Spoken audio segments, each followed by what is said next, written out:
the bee. Tom Thomas! Hello. How come you're eating jam straight from out of the jar? Because it tastes so good. Oh, a bee!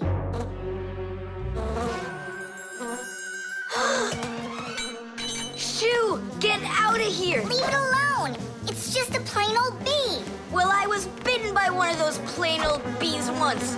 Tom Thomas, don't do it! Go away, you pest! Flies are pests. Bees are very helpful and useful. How can a bee ever help us out? Bees are hard workers. They are constantly collecting nectar from flowers. Flying from flower to flower, bees transport pollen on their bellies.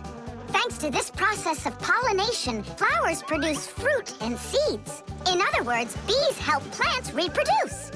The bees use the nectar they collect to make that delicious sweet honey loved by kids of all ages. And bee honey is not only delicious, it's also nutritious. So I'm still afraid of it. What if it bites me? Bees don't bite, by the way. They sting ya. Ah! Ah!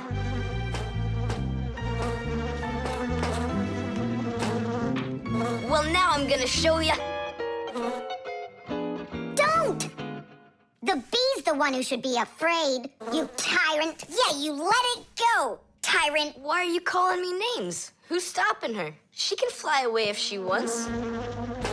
We need to show her the way out. Well, how? Here, little bee.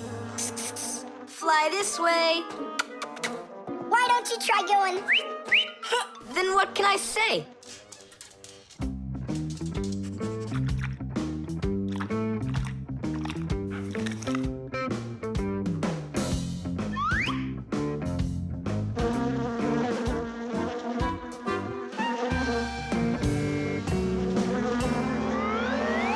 Chewsocka, don't move. It'll sting you. It doesn't want to sting.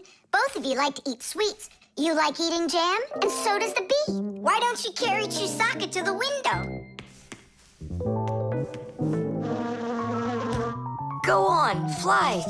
No, that's not gonna work. You need to go and get more jam. Here, little bee. Yum, yum. Go on and fly. You're free. Let her eat first. Don't be greedy. I'm not being greedy. If she eats, she can make honey out of your jam. Long ago, people could only collect honey by destroying the nests of wild bees. And that went on until someone came up with the idea of taming those insects. They started by leaving enough honey for the bees to survive through the winter.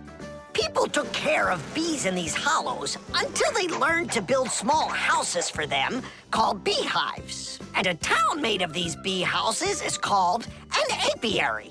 Bees live and work together in the beehives making honey, while beekeepers take care of the bees and collect the honey. Bees are real team players. They tell each other where the best flowers grow.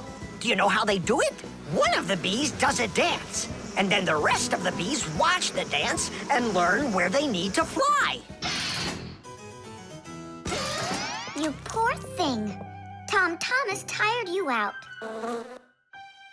I told you there's nothing to be afraid of. You see? She's just so nice and kind. I'm not afraid of her. She wouldn't let me eat my jam, that's all. Well, now it's time for you to fly away. Whoa! She's playing rough here. I want to try. Nolik. You're too little. You'll have to grow to do this job. Whoa, whoa, whoa. Calm down now. Now let's fly.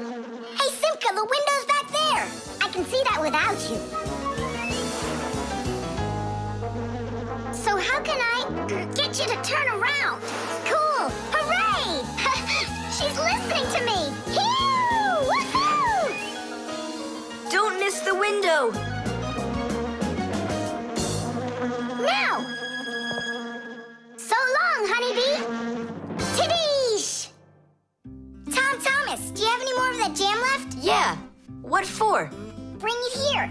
We'll get more bees to fly in. How come? What do you mean, how come? 'Cause it's my turn for a bee ride. Invisible ink.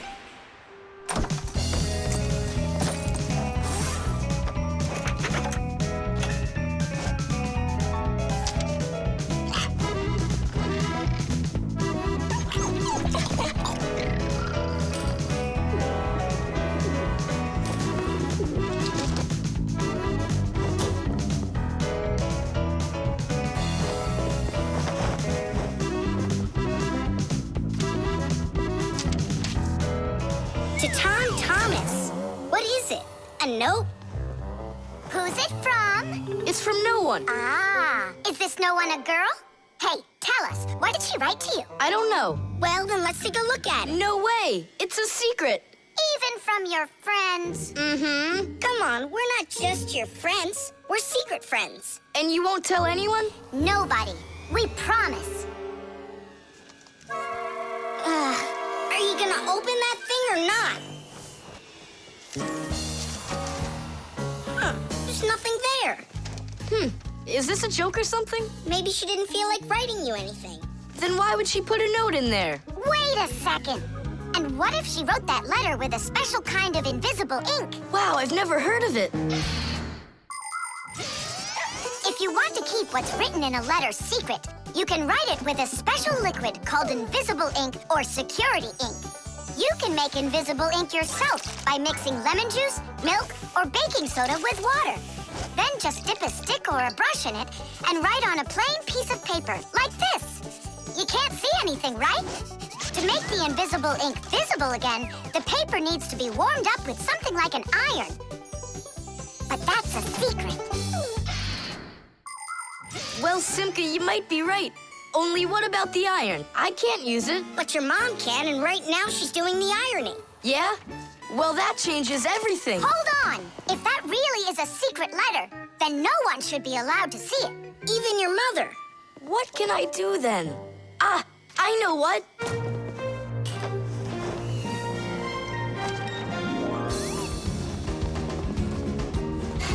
Mom, can you iron my shirt too, please, will ya? What's wrong with it? There's nothing wrong, it's just that the pocket's wrinkled. Ah, sure, I'll do it. Since when did you start worrying about things like this? All done. Thanks, Mom. That should do it. What? What is it? Huh? Tom Thomas, I really like you. Katya. Katya's in love with you, isn't she? And what about you? Do you like her? I don't know. She does get straight A's. You like her. You and Katya kissing in a tree. Nolik, stop your teasing. Well, are you gonna write her back? You think I should? Of course, silly. I'm scared that someone will see it. Then why don't you write it with invisible ink like she did? Yeah, go get a lemon. Nowadays, it isn't very common for people to write letters by hand and send them by regular mail. Today, people mostly send letters through the internet. But even electronic letters should be written with some of the same simple rules of politeness used in handwritten letters. For instance, you need to write a greeting at the beginning of your letter, and a few kind words at the end are always appreciated. Something like hugs and kisses, or all the best, or see you soon. And before you send off your letter, it's best to read it through to check for any mistakes. And one more thing. If you receive a message from someone, don't take too long to answer them, because they might think that you'd forgotten about them, and that can hurt their feelings. To say it simply, when you write, be polite.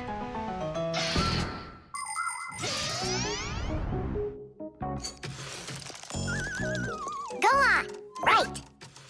And what should I write? Come on, tell the truth. Just write this. Forgive me, Katya. Only there's another girl I really like. My one and only Simka. Nolik! If you don't like it, then why don't you think it up? Tom Thomas, just go ahead and write how you feel deep down in your heart for Katya. Katya, I like you too. Like that? Is that all I have to write? Would that be okay? It's lovely. K-I-S-S-I. Just zip it, will ya?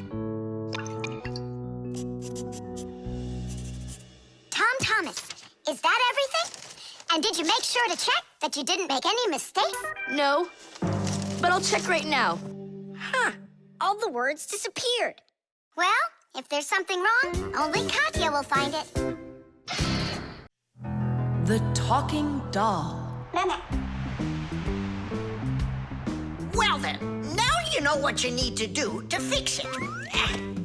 Professor! Professor! Our lesson is over. I'm sorry to be a bother. No problem, Professor Eugenius. Our lesson's over. I've got an urgent matter. You see? You've got yourself a talking doll. Yes, only she speaks Japanese. The problem is I've been asked to get her to talk in English. We can teach her. It's a new technology. I'm puzzled. Don't you worry. We'll figure it out, Professor. Thank you, my colleague. You're always there when I need it. What would I do without you?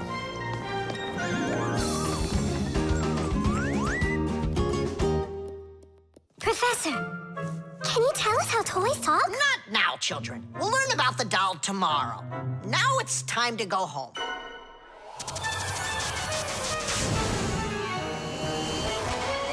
I already know everything about that doll. You do? Changing her voice is so easy that anyone can do it. How? Here, come, I'll show you.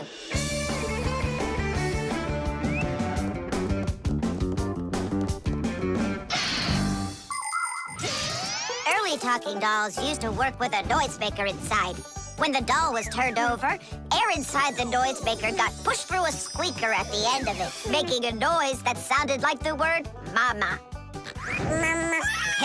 Funny. Today, the noises are recorded onto an electronic chip that's part of a little player inside of the doll. Just press a button, and the sounds start playing. So now dolls can say much more than just mommy or daddy. They can say anything at all.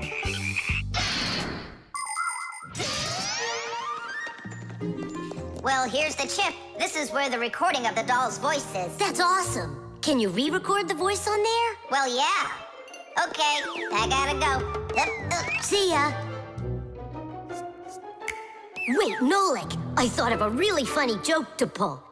What if we slept them and then we told and it was a name? Well, now, as I promised yesterday, I'm going to tell you all about talking dolls. Some start talking when you rock them, while others react to noise. And for this little lady, you need to press a button to get her to talk. Who wants to? Tula. Me? Well, okay, I can do it. Go ahead. And you'll hear her say, "Hi there, Mama." But in Japanese for now.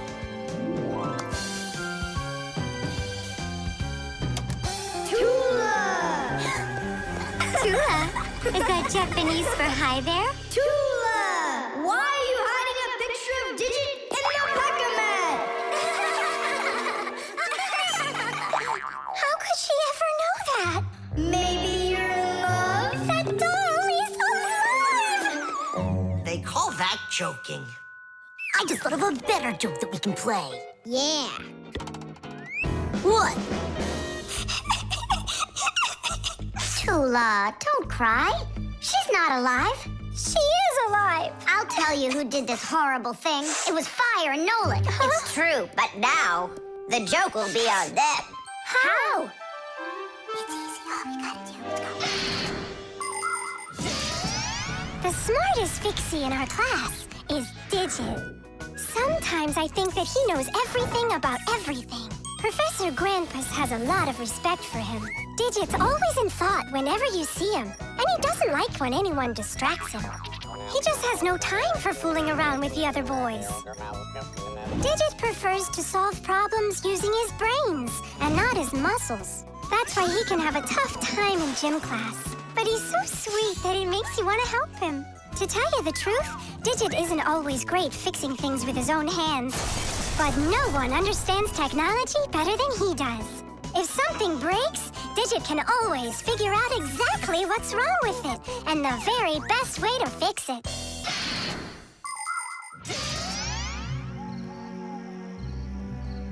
We're gonna make it even funnier this time. You came back? What? You troublemakers. Now I'll show you what happens to bad boys who hurt girls' feelings.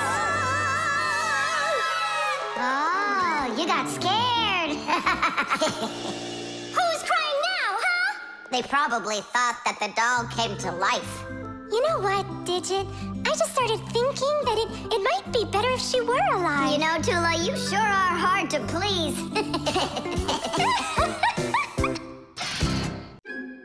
The tools. Hang on. There are these really cool things that I want to show you.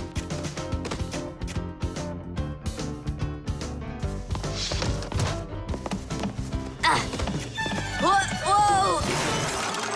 Whoa, look how many things you got all at once. Your dad's gonna be so angry when he sees what you did with all of his tools. I'm gonna put them all right back where they were. And where were they? Open the box and you'll see. It's neat. There's a special place in there for each one of the tools.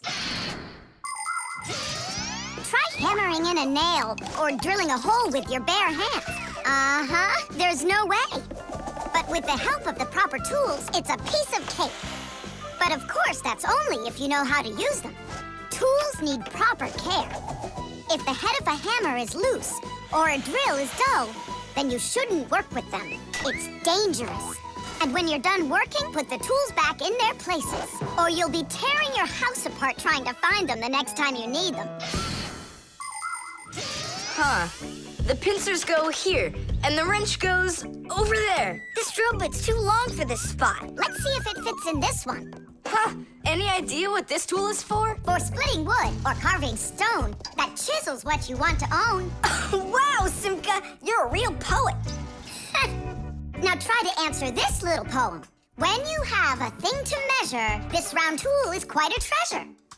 This tool, right? I know what it's called. It's a measuring tape. Let me measure you, Nolik. Wow, you've grown. You've almost reached 1 centimeter. Class! I also have a rhyming riddle for you.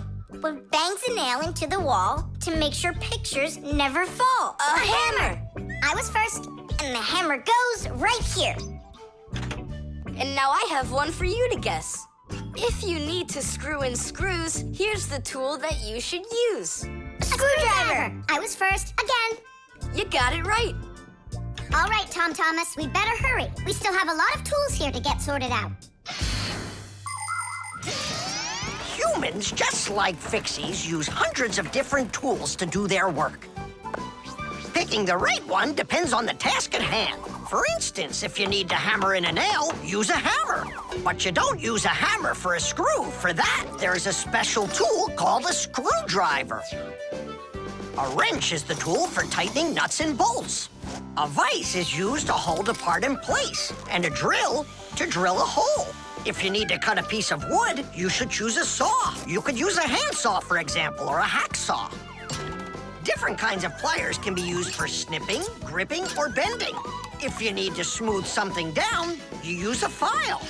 If you learn how to work with tools properly, you can build just about anything.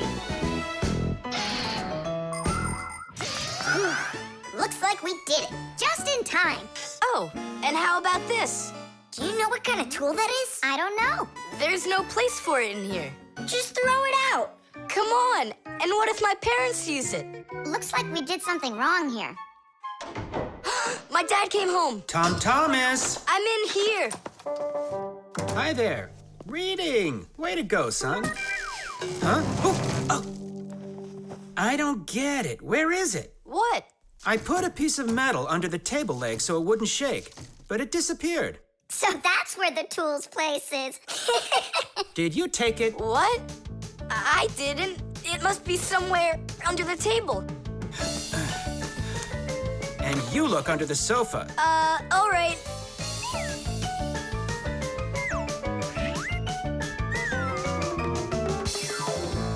What do you think he wants? He wants us to get that metal thing out of his dad's box. Come on, let's go. You got it.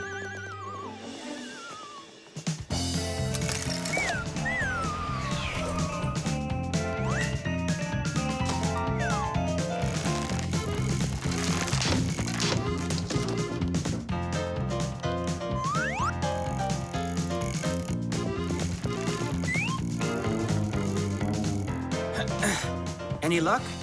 Uh-uh. Me neither.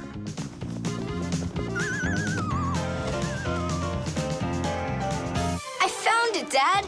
It was under the table, just like I told you. Huh, you were right. It's strange. How could I have missed it? Maybe you're just, tired from working too much. Maybe. Tadish. What? It's a new word, Tadish. Tadish. I do like the sound of it. Tubes. Today's lesson will be on pipes and tubing. Right here inside of this laboratory, you can see them all over. Look, over there, and there.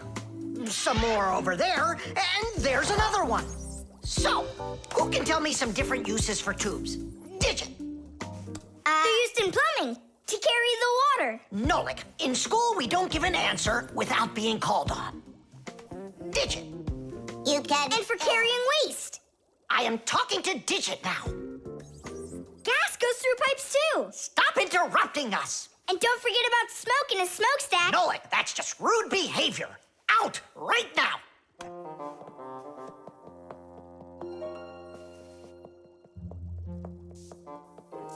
All right. And a shower hose. That's also a tube, right? I told you to get out. Yikes! And a vacuum cleaner's got one too.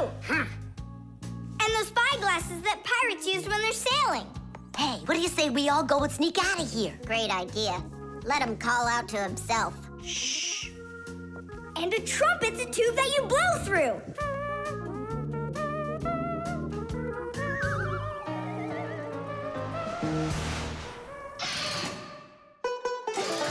Nolik is my younger brother. There's a lot he still doesn't know, but that doesn't stop him from getting involved in things he probably shouldn't. Unfortunately, that can get him into trouble. So, every once in a while, me or my parents have to rescue him. No, I wouldn't call Nolik a pest. He's just a bit curious. That's why he broke the #1 Fixie rule, hide from humans. Nolik's the one who first became friends with Tom Thomas. Well, I was there too, but Nolik started it. Actually, first it was Grampus. Many years ago, he befriended Professor Eugenius. And after that, the professor let us have our school in his laboratory. So it turns out that Nolik is just like his grandfather.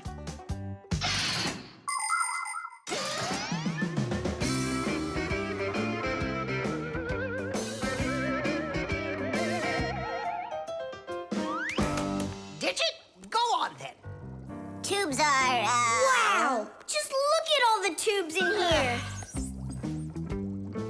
There's rubber ones and glass ones that are curvy. Oh yeah! Pens! Parts of them are tubes too. He stopped talking. He ran out of ideas. And those tube slides at the water park. The barrel of a rifle and the shell of a bullet. Those are tubes. Oh, there's a tube with a serious crack. And it's also dripping and hissing. It's dripping? Where? How can I show you when you kicked me out of class?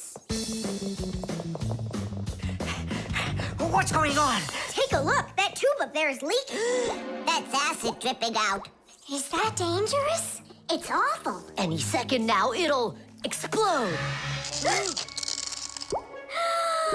Where did Professor Eugenius go? He went to eat a sandwich. So what do we do? It's a disaster. Don't panic. Fire, Verda. Go to that hose and shut off that valve. Simka, go get a pack-a-mat. We'll fix this pipe ourselves. It's very important to be sure that a pipe won't leak. But making pipes that won't leak isn't so easy. Pipes can be made by rolling up a sheet of metal and sealing it up.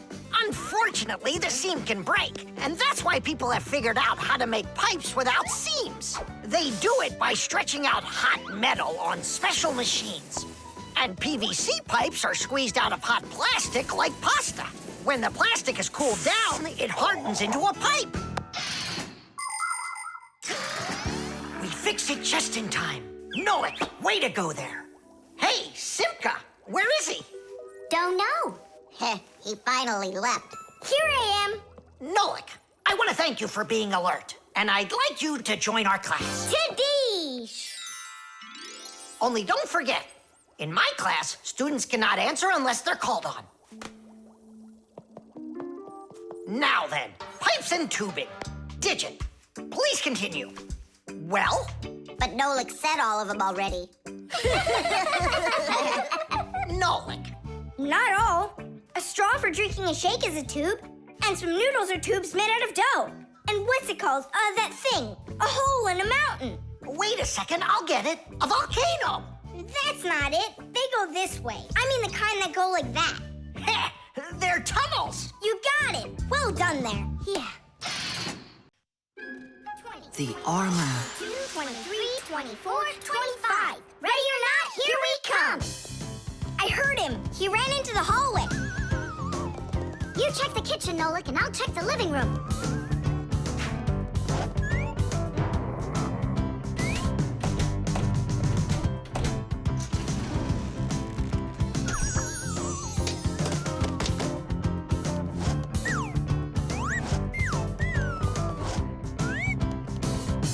Well, I just don't get it. Where could he be hiding? The office. We forgot to check in there.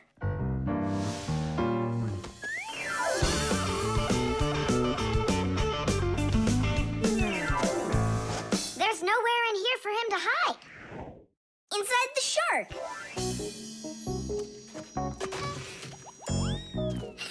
Nolik, Tom Thomas couldn't even fit half of himself inside of that shark. Yeah? Then in that huge vase. Uh-huh. He's all scrunched up in there and laughing at us. Oh! Simka! There! Did you hear that? He is in there! There's no one. But I know that I heard a hee-hee. You imagined it. Let's go take a look in the bathroom. I imagined it. It's so stuffy inside this armor.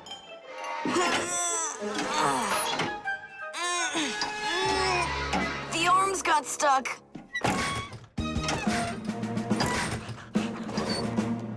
Where else could he be? Who is that? Ah! Simka the Knight! He came to life! Well, how much longer are you gonna look for me? Armor is very hard clothing worn by warriors to protect them against swords and arrows. People started making armor in ancient times, but the full body armor that knights wore didn't start until the Middle Ages. The armor worn by knights on horses was heavy. It could weigh 100 pounds, and if a knight got knocked off of his horse, he'd need help to get back up again. By the way, the knights' horses, they wore their own heavy set of armor for protection. Hey, did you turn into statues? Tom Thomas? Is that you in there? Who else? Lift up this visor, I can barely breathe. And how come we should do it? 'Cause I can't. Don't you see? My arms got stuck. We see. You look funny. Funny to you, but now I'm stuck and I can't get out of here. Come on, help me out, please. Great! Chewsocka's just what we need right now. Chewsocka, what's wrong with you? It's me. Hey, stop it.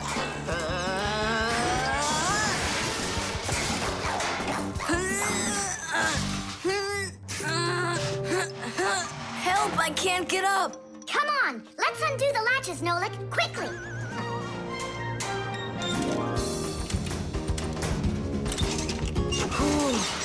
Thanks for helping me. It was nothing. I couldn't have done it without you. Let's put the night back together. Uh-huh. Before Dad gets back. Protective clothing isn't just for people who are fighting in battles. Travelers put on special nets to protect themselves against mosquitoes and gnats. And beekeepers wear protective clothes too. If they had nothing to protect them from bee stings, their job would be quite painful. Without their protective clothing, it would be impossible for firefighters to go into burning buildings and save people. And how could astronauts go into outer space without special clothing? It's freezing up there and there's no air to breathe at all. And that's why they wear a special costume called a spacesuit when they travel. The spacesuit not only protects astronauts from the cold, but supplies them with air so they can breathe. By the way, the Fixies also wear protective clothing so they can stay safe while they work. Well, there. Did we get it right? It looks like we got it right. Only, where's the helmet? Nolik went to get it. Tom Thomas! Helmet delivery! Thanks there, Chewsocka. Whoa there, Warhorse. Calm yourself down. There we go. It's all back in place again. Too bad that your knight looks like a ballerina twirling around. You see, his arm. I can't move it. It's stuck. Here's what we'll do. Give him something to hold.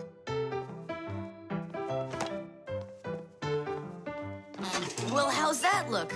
Perfect. Now we can paddle into battle. The draftsman. Pew! Huh? What? Hi there, Tom Thomas. What are you drawing? I'm not drawing. This is called drafting. What's the difference? Tell me, is that a circle? Sure is. And that? It's a circle, too. Only it's a rounder one. Of course. That's because I drafted it with a compass. And now I've got a real target. So now I'll load my dart gun. Whoa! Why'd you shoot that thing at me? It was the gun. I didn't even pull the trigger. What? Did it break? Let's open it up and see. There. This little part broke. Let me go find Papoose. He can help you. He can make another one. A brand new one. Wait, I can draft a technical drawing. Will Papoose understand how to read one of those? Are you kidding? Papoose is an expert at everything.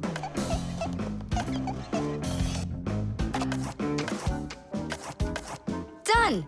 Wow, Tom Thomas, you're a real technical drawer. A draftsman, Nolik. That's what they call it. Try drawing a perfect circle by hand. Can't do it, huh? Well, with the help of a drafting compass, your circle will turn out great.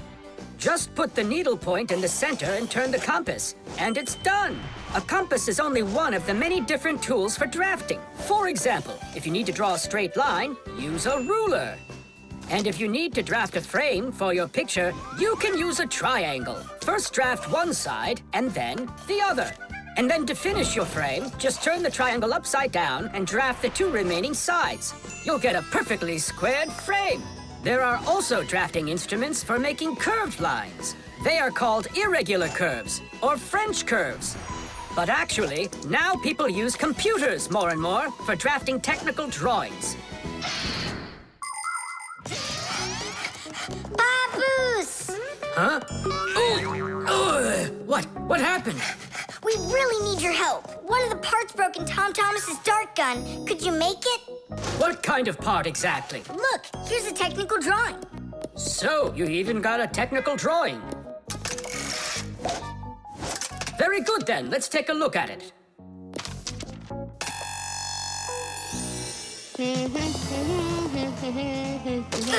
Here you go. Super. Let's see. It's not gonna work. You see, it sticks out here on the side. I need to draft another technical drawing. Papoose! Huh? Nolik, you scared me again. Forgive me, but the part has to stick out over on this side. And you're sure that's all? That's all, for real. Tom Thomas, it's done. Listen, while you were gone, I realized that the part needs to have a hole right here.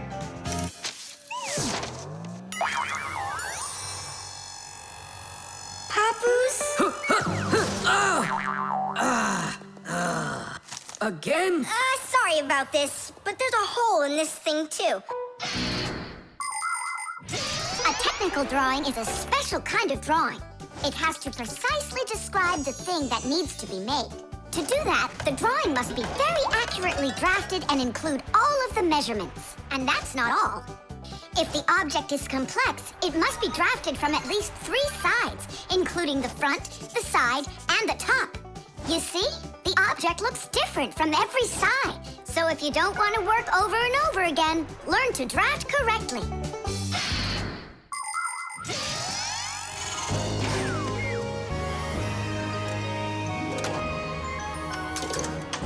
Kaboom. It works. Bullseye! And all thanks to our technical drawings. Yeah, after 3 tries, right? Some draftsman you are. Now I can draft all sorts of technical drawings. Even one of you if you'd like. No, don't bother. Hey, Great. that tickles. Now do me a favor and turn. Hey, what are you doing there? Just stop. What's going on? Now I think I got it. It's done. And what's that circle for, huh? That's the top view. You know what, Simka? That's what you really look like from up here. Nolik, take this over to Papus. He can use it to make another Simka. No thanks, Tom Thomas. For me, 1 Simka's enough. The fire extinguisher. So, who can tell me, in the home, what is the greatest danger of them all? Chewsocka. Well, dogs are dangerous for us, but what is very scary for us and for humans? Fire! Huh? Where? I was just answering what you asked us. Although your joke was awful, Fire, your answer was actually correct. Nothing can be worse than getting caught inside a house on fire. Don't know much about chemistry, but I can handle circuitry. That's an interesting idea. I have to try it out. And that's why every Pac-a-mat has a fire extinguisher inside of it. And how do you turn them on? Well, I'll show you at the end of the lesson. Nolik, listen, yell fire. How come? I just want to find out how the professor turns on a fire extinguisher. Forget it, Fire. I won't do it for you. Fire! Huh? Huh? You again. I was joking. It's a stupid kind of joke, and I want you to leave right now. Actually, I should call your parents to discuss this terrible behavior. Fire is no joke at all. Remember, never fool with fire. Of course, you should never play with matches or with lighters. Everybody knows that. But those aren't the only things that can cause a fire inside of a house. So can a stove or a fireplace. And don't forget electrical appliances, like electric burners, space heaters, and irons. If you act carelessly around any of these appliances, they can cause a fire. And we should never forget to take extra special care with sparklers, candles, and fireworks. Sparks can jump off of them and set fire to highly flammable things like paper, wood, or cloth. So, what do you do if a fire suddenly breaks out? That's right. You call the fire department by dialing the number for all emergencies, 911.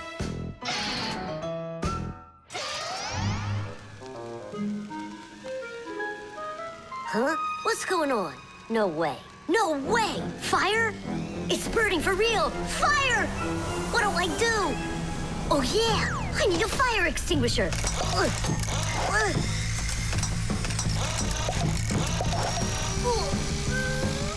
Where are you? And that's how a Pac-a-mat can become a fire extinguisher. Do you understand? We understand. There's a fire! It's over there! Enough!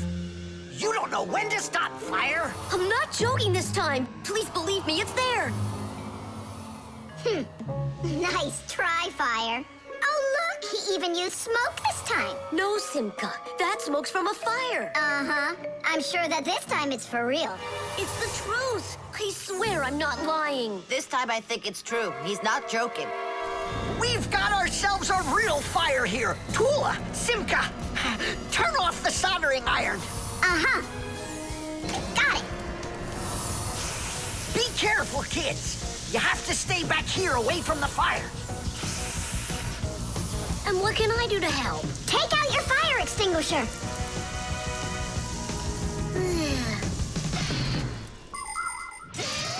Long ago, people used to put out fires with just water or sand. Today, people also use fire extinguishers. Fire extinguishers are cylinders with hoses. They're usually painted red, so they're easy to see. The cylinder is filled up with a special powder, or foam. If someone needs to put out a fire, they point the hose at the fire, pull out the safety pin, and squeeze the handle. The foam or powder shoots out of the extinguisher and puts out the fire. Our fire extinguishers are just too small for this fire. We have to find Professor Eugenius to put it out. I already did. All right, where's the fire? Ah. Ooh. Hooray! We put out the fire! You Fixies are just the greatest. Thank you. You saved the whole laboratory. Not at all, colleague. If not for you Fixies, I can't even fathom how this could have ended. And what I'm wondering is how the fire got started at all. Fire? I had nothing to do with that. Yeah, sure. Then who was yelling, fire, fire? You know what? Maybe it was you that set the fire. Well, if that's what happened, don't even think about coming back to school without your parents. Colleague, wait. It's all my fault. I didn't turn off the soldering iron. Forgive me. Now we know whose parents the school should be calling. Knots.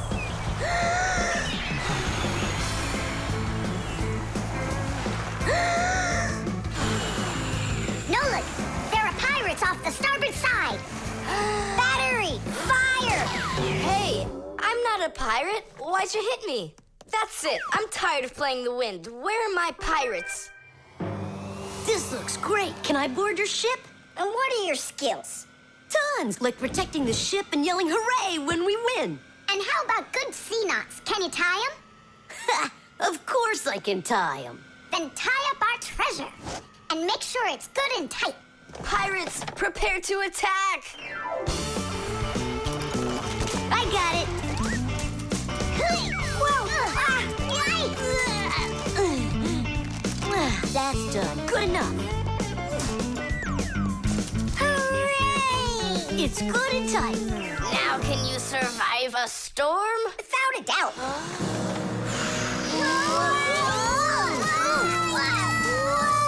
Our treasure! It's sunk into the sea. That was my mom's necklace we sunk. I'll pick it all up, don't worry. No, thank you. We'll manage ourselves. He calls himself a sailor. Go and learn to tie some knots. Try tying 2 ropes into a knot. You think it's easy? A badly tied knot will untie itself before you know it. Here's one way to tie it right. First, cross over the 2 ends like this. Now, to finish the knot, you've got to cross them over again. But not this way. It's got to be in the opposite direction. When it's done, it looks like one loop inside another. This kind of knot is called a square knot. And it won't untie as long as you tie it right. And that's just one of the many kinds of knots a sailor has to learn.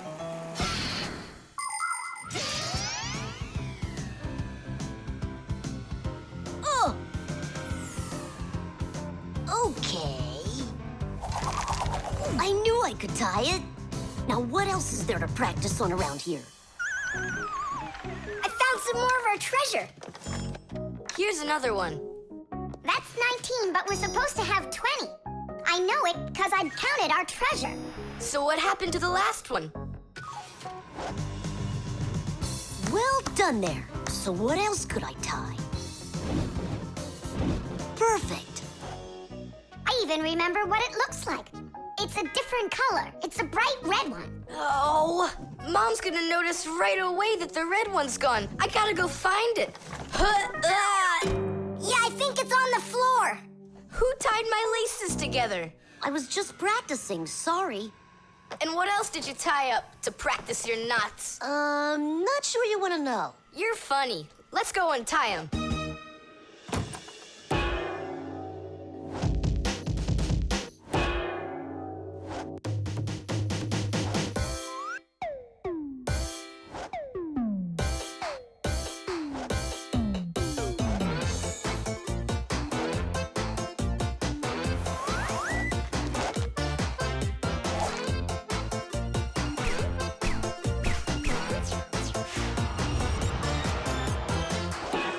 Chewsocka, don't look at me that way. I'm scared. She's just staring at her own whiskers, Nolik. And what have you done to her whiskers? Well, I tied them with the square knot. Fire, you're just a blockhead. And why don't you tell us what else you've done? Well, okay. I tied a decoration on her tail. That's where it is. We were looking everywhere for that thing. Fire, go and fix everything you've done. Chewsocka, don't run away. Don't be scared. We just want to untie the knots. Sailors have developed all sorts of different knots. Without them, they couldn't control their sails. But we couldn't get by without knots on land either. Mountain climbers use tightly knotted ropes to help them climb and keep them safe. Fishermen tie hooks to their fishing line using special knots. You can't even pitch a camping tent properly without making a knot. When people sew, they tie knots in the thread to hold it in place. And doctors use knots when they stitch and bandage a wound. And a tie wouldn't be a tie if you didn't tie a knot in it. Sneakers won't fall off your feet. And the laces won't drag on the ground if they're tied with a proper knot. But sometimes things can get knotted up by accident. And that's one time when you don't need to know how to tie knots, but how to untie them. All aboard! Like that. Now the only thing left to do is tie a knot. Should I tie it? Are you sure it won't untie? You're joking. Why don't you go ask Chewsocka if I can tie a knot like a sailor? The shadow play. Oh, hi there, Tom Thomas. What are you doing here? I dropped a paper clip. Give me some light. Huh. What's so funny, huh? We're trying to help you out. You've got funny shadows, that's what. Hey, check this out. It's an eagle. And Simka is a goose. She looks more like a moose. I do, huh? All right, and take that. You're like real actors performing in a show. Uh-huh. Actors playing a theater, you know? And we're just under a bed. And so what? How about we make our very own theater? A theater with shadows. Class! Tom Thomas, we need a piece of paper, a huge sheet. It's really quite easy to make your own shadow theater. You can make the screen out of a white sheet or a big piece of paper. Next, make sure the room is dark and shine a desk lamp at the screen. Now, to make the shadows, just put yourself or a cardboard cutout between the lamp and the screen. Your shadow or the shadow of your puppets will come to life. But make sure that the audience sits on the other side of the screen. The play will be much more magical for them from that side. Tom Thomas, light. Oh, wow! Simka, you look totally like the real Red Riding Hood. Hello, dear granddaughter. Hello, dear grandmother. Grandmother, what very big eyes you've got. The better to see you with, my dear. Nolik, come on, we're rehearsing. The wolf's voice is funny. Grandmother, I never noticed what very big teeth you've got. They're so much better to eat you with, my dear. Yum, yum, yum, yum. Let them out, wolf. Or I'll get them out, myself. Ha ha! You'll stop me with that little stick? Hey, that's not in the fairy tale. But in the fairy tale, it's a normal hunter. And what do you think I am? Look for yourself. You're way too small to be the hunter. Fine, then go do your play without me. Well, I guess I'll have to make the hunter out of paper then. That's all. Take a break. I'm really thirsty. She was so salty, that grandma. Nolik, don't be upset. The wolf is huge, and I'm so little. Then let's make you bigger. You see? Now you're bigger. Yeah, you're right. And if we go back here, then I'm even bigger. Now you know. If you go back here near the lamp, your shadow will get bigger on the screen. Class! There are just so many different kinds of theaters in the world. In the dramatic theater, the actors speak the lines of the playwright. At the opera, the actors don't speak their lines. They sing them, accompanied by an orchestra. And here at the ballet, the performers don't speak or sing their parts. Here, the story is told with dance. There are also theaters where the performers are animals. In an animal theater, you can watch performances by cats and dogs, or goats and pigeons, or even bears and seals. There are also theaters where the stories are told by puppets. To tell the truth, the puppets are brought to life with the help of people. Yes, there are so many different kinds of theater. My favorite is the shadow theater. I think it's the most beautiful and mysterious theater of them all.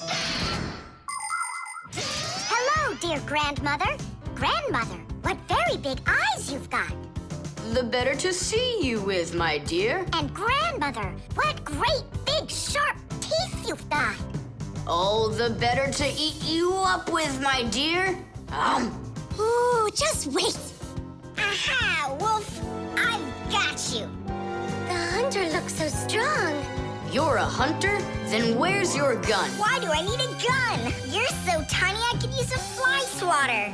But I'd rather do it like this. Like what? With my bare hands. Way to go! Hooray!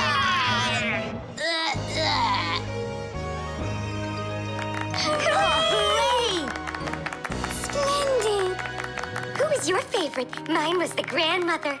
Well, I think Red Riding Hood was the best. For me, the hunter.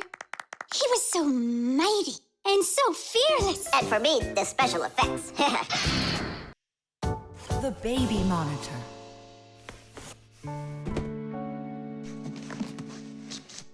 Oh, it's my old baby monitor. On. Check, check. Checking. 1, 2, 3. Checking. It's working. Why don't we give it to the Johnsons? They just had a baby the other day. This is mine. And I'm planning on using it. Aren't you a little too big for it? No, I'm not big at all. Well, I didn't realize that you're still a little boy. And a greedy one at that. They're never gonna notice this. Hey, Fixies, are you here? We're here now. Why did you call us? I gotta show you how I turned into a mind reader. I find that just a little hard to believe. Okay, then I'll show you. I'll leave you alone, and then you'll hide this button wherever you want. Then I'll come back and find it. You got it. So where's a good hiding place? Well, we gotta think of one. Right here, under the keyboard. Great! Go on, Nolik.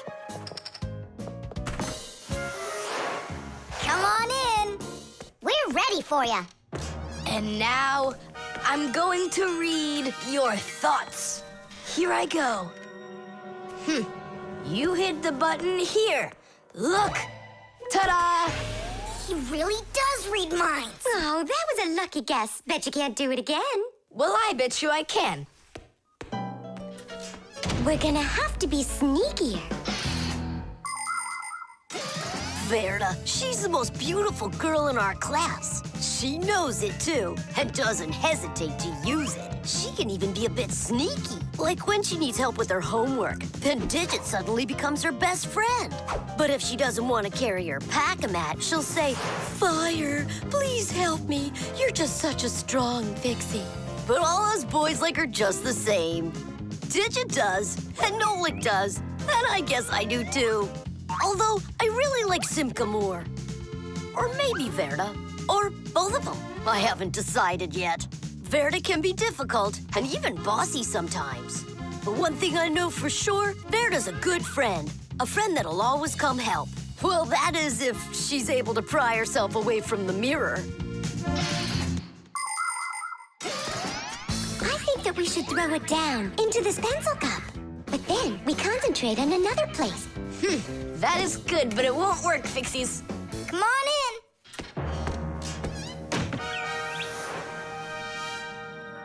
Uh-huh. Aha! It's in here. Tidish? Simka, were you thinking about the cup? No, I swear. And my mind was blank. Then who did, huh? Uh-huh. Time Thomas, what do you say we go again? As many times as you want. I know how he's been doing all of this. It's a baby monitor. That's how we can hear what we're saying. I don't get it. A baby monitor helps parents watch over their babies. The system has 2 units that look like wireless telephones. The parents keep one of the units by their side and put the other one in the room where the baby is sleeping. If the baby suddenly wakes up and starts crying, the unit in the baby's room will pick up the sound and send it by radio waves to the parents' unit. Mom or Dad will hear the crying and go and comfort their child. And so he's listening to us now. This time I know what we should do. We'll hide it under the globe. Ooh. Go on. Uh-huh. Aha! Huh? Where is it? If you read our minds, you'd find your button under the baby monitor. You tricked me. That's really not nice. And spying on us is nice, you think? I'm sorry, I just thought it'd be fun. Well, anyhow, Tom Thomas, you're too old for this thing. Unless, of course, you still need it. I'm not a baby. I was just, checking it. I'll go and give it to Mom. Mom, I'm not greedy. About what? Let's give this monitor to the Johnsons, and this car is for their baby boy. I don't think that baby's big enough yet for your car. So what? Soon he's gonna get bigger and become a big boy, right? Like me. The gramophone. And that's a photograph of my mom when she was little. She sure looked happy, didn't she? Because parents were all happy when they were children. But then they grow up and start getting all gloomy and as boring as can be. Oh, what's this, do you know? A song about a screw? It's total nonsense. Nonsense. It's about a screw, which means it's practically about Fixies. Why don't we listen to it and find out? If it's good, we can all dance together. How do you listen to this thing? Like this? Why don't we try to use the player? We won't fit in there. Look, right here it says gramophone record. See?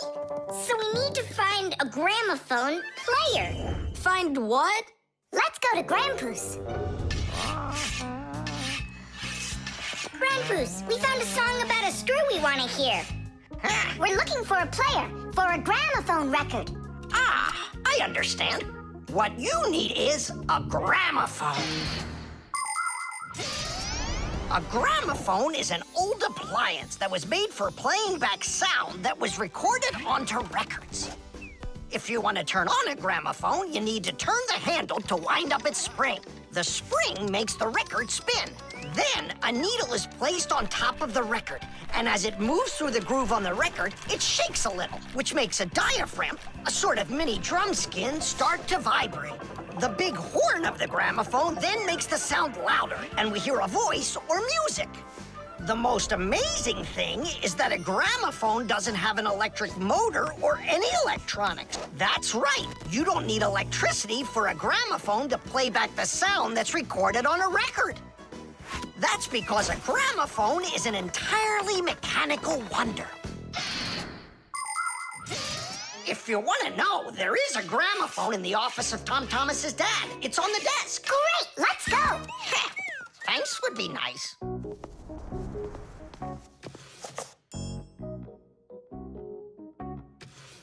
I can't find the on button. There is no on button. You need to grab that handle and turn it. Now take that thing and put it down onto the record. It's not playing. Look, there's no needle in there. And where can we get one from? We can make it. Do you have any nails around here? Is this good? That'll be great. Verda, are you ready? Totally. Better cover your eyes.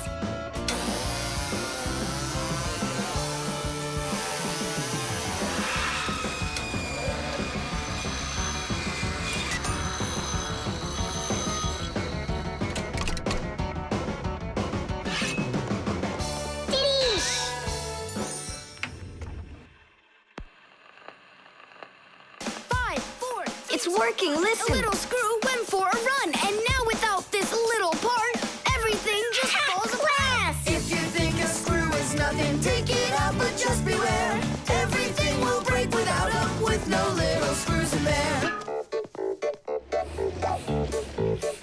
The bulldozer was a strong one until there was a thud. And then the mighty giant fell straight into the mud. 5, 4, 3, 2, 1. A little screw went for a run. And now without this little part, everything just falls apart. If you think a screw is nothing, take it out, but just beware. Everything will break without them, with no little screws in there. If you think a screw is nothing, take it out, but just beware. Everything will break without them, with no little screws in there. Tom Thomas, what's that music playing? It's a gramophone record. Gramophone? I thought it was broken. We fixed this old... not we. I fixed this thing. Really? What a wonderful boy I've got. Other kids are breaking things and you fix them. What do you say we play that record once more? I used to love it so much when I was little. The mighty crane was working until there was a pop. And then the mighty giant gave out and lost its top. 5, 4, 3, 2, 1. A little screw went for a run. And now without this little part, everything just falls apart. If you think a screw is nothing, take it out, but just beware. Everything will break without them, with no little screws in there. If you think a screw is nothing, take it out, but just beware. Everything will break without them, with no little screws in there. Tom Thomas's mom really dances super. Yeah, she knows how to have a good time, even though she's a grown-up. If you think a screw is... The camera.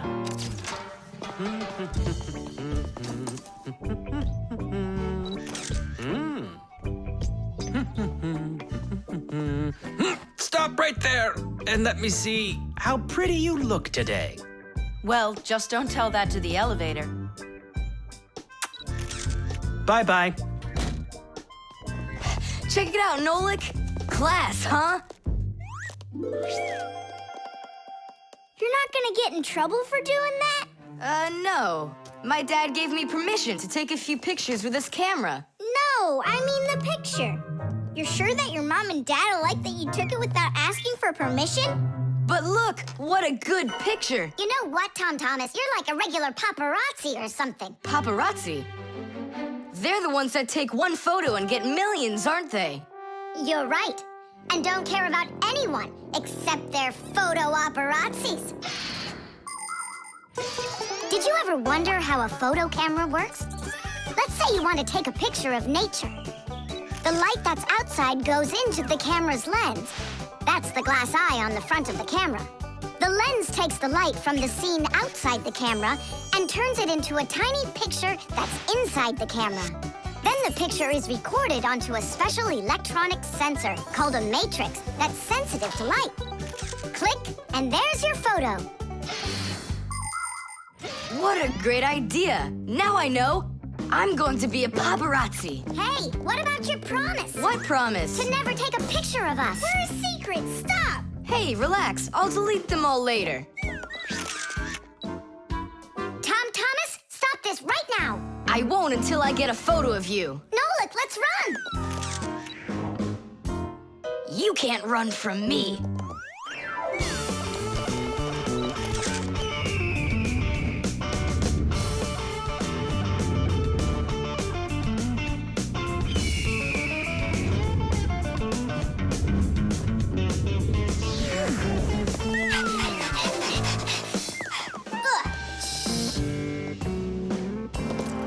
Chewsocka?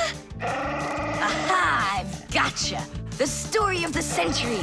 The monster and its prey.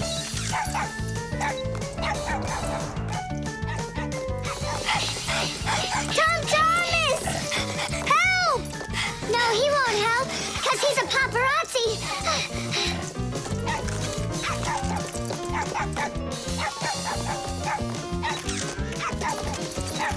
Yes! I got it! That's my best photo yet! What's all this noise about? Awesome shot! The first cameras were invented almost 200 years ago, but they worked very slowly. If you wanted to have your portrait taken, you'd have to sit still for a whole hour. After film was invented, cameras got much faster, and it became possible to take about 10 pictures a minute. On a piece of film, everything appears to be backwards. Black parts of the picture are white, and the white is black. It doesn't look normal until the picture is transferred from the film to a piece of photographic paper. Now people shoot pictures with digital cameras that work without any film at all. You can look at what you shot instantly on a screen to see if you like it. And if you don't like it, you can try shooting another one. And today, you don't even need a separate camera to take pictures. Almost every mobile phone has one.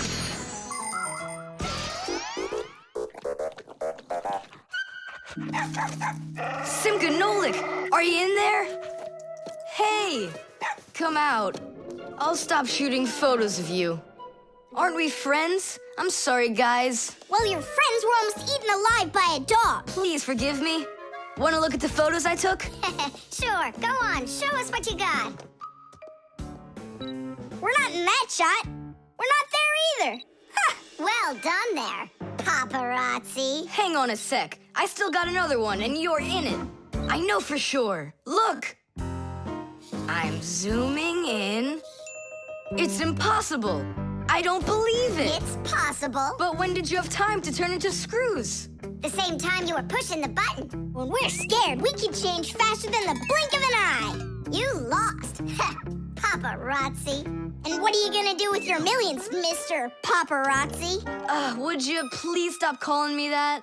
You got it, after every one of those photos is thrown away. All right, I'll delete them.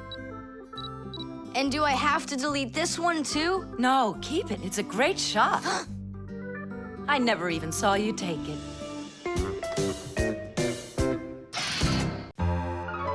The motion sensor.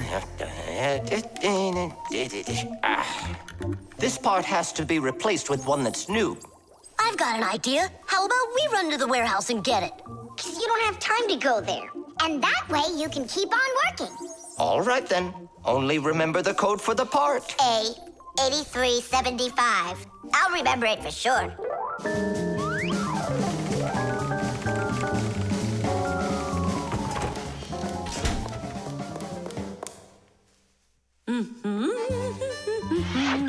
Why is Elisa always there at the wrong time? Do we have to wait till she goes away? What for? We'll sneak out behind her. Did you find the part? It's here. Are we ready? Yeah, we're ready. Let's do it.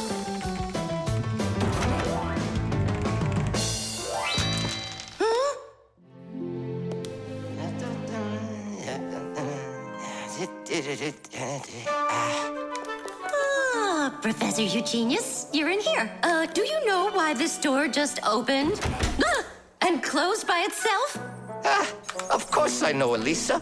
It's because I converted it into an automatic one. You see, I installed a motion sensor above it.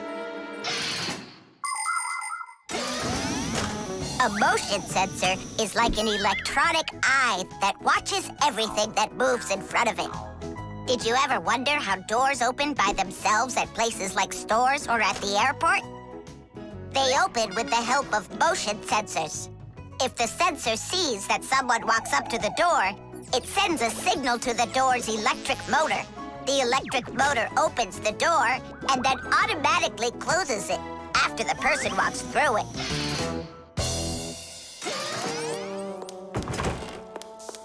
That man is just astounding. Only a bit untidy.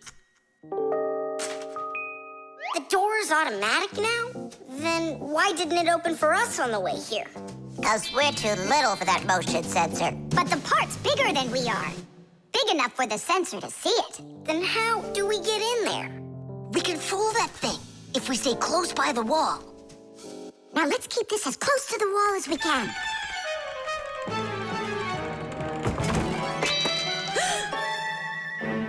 This door is a little too automatic. And these parts are here again. Didn't I put them away?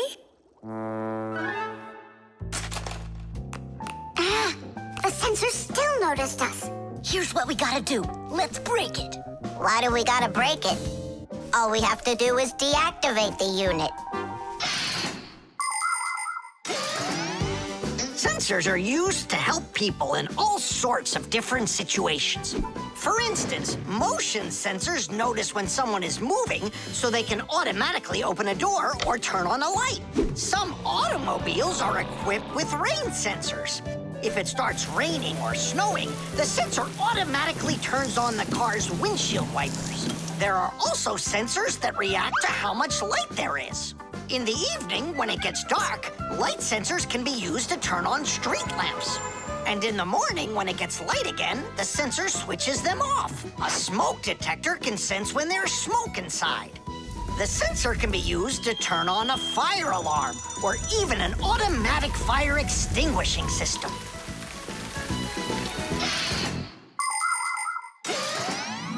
I turned it off. That should do the trick. Great job. Let's go. Titties! Professor Eugenius, mission accomplished. Well done, Fixies. Actually, not that well. This part here is A7583. Uh-huh. And I asked for A8375. Digit, didn't you say you knew the code number? I did know it, but somehow forgot it. Digit, I can't believe that you forgot it. All right, we'll just have to go out one more time. Thanks, but no thanks. I'll get it this time. I forgot to warn the professor that we've turned off the sensor. And I'm afraid he's expecting that the door will automatically open up. Professor! Stop!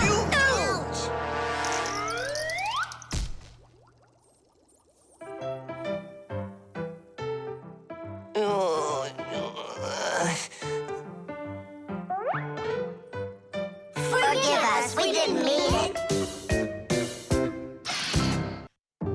Modeling clay.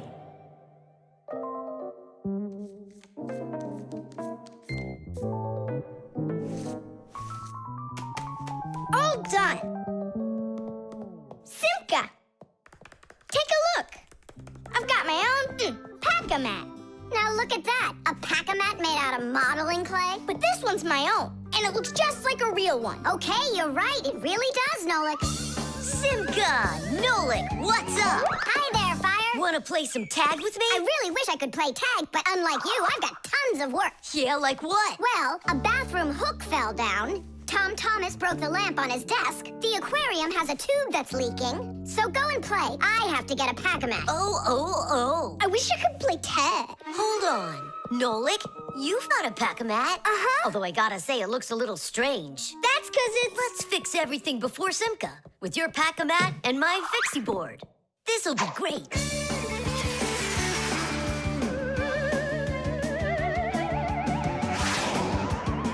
So where is that hook that fell down?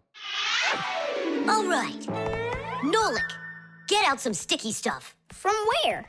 Obviously, from out of your pack-a-mat. But it isn't real. I made it out of modeling clay today. Out of clay? Well, it totally looks real. Long ago, back in the Stone Age, people learned how to use clay to make their dishes and sculptures. But the modeling clay that we use nowadays was only invented about 100 years ago. Actually, modeling clay is just plain old clay with some ingredients added so it won't dry out. And dyes are mixed in to make all the different colors. There is just no end to all of the fun things you can make out of modeling clay. I got an idea. Go on, turn around. What are you doing? Grabbing glue out of your pack-a-mat. All right, get up here. Will it stick? Yeah, of course it will. Let's go and fix the lamp.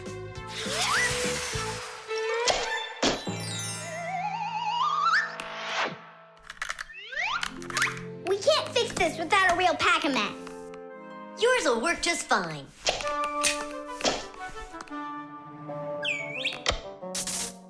Tadish! So, what else did Simka have to fix? The aquarium. Hop on.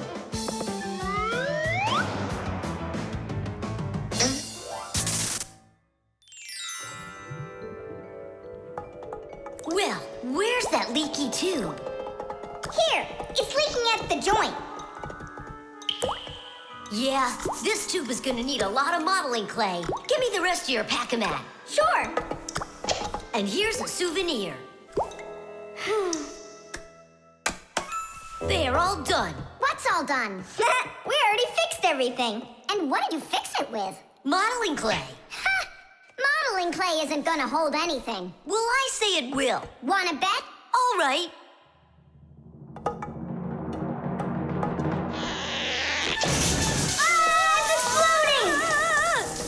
What in the world is happening here? Flooding water! You just do as I tell you, without panicking. Did you know it's possible to make modeling clay in your own home? Just write down this recipe. You'll need a cup of flour, a half a cup of salt, and a half a cup of water.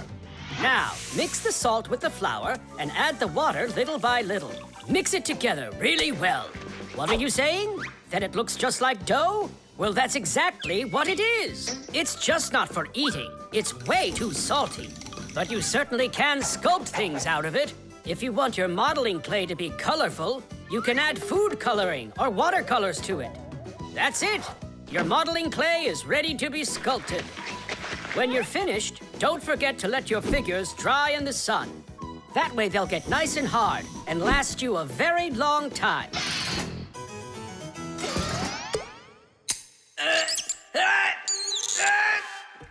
Phew. We almost didn't make it. And did you fix the lamp with that modeling clay? Uh-huh. And the hook, too. That was not a good idea. But it was really quick. Hey, that's true. That's why I want to give a medal to you. You're heroes. For real? Of course you are. And here it is, your medal. But it's made out of modeling clay. Your reward fits your heroic deed. The stain.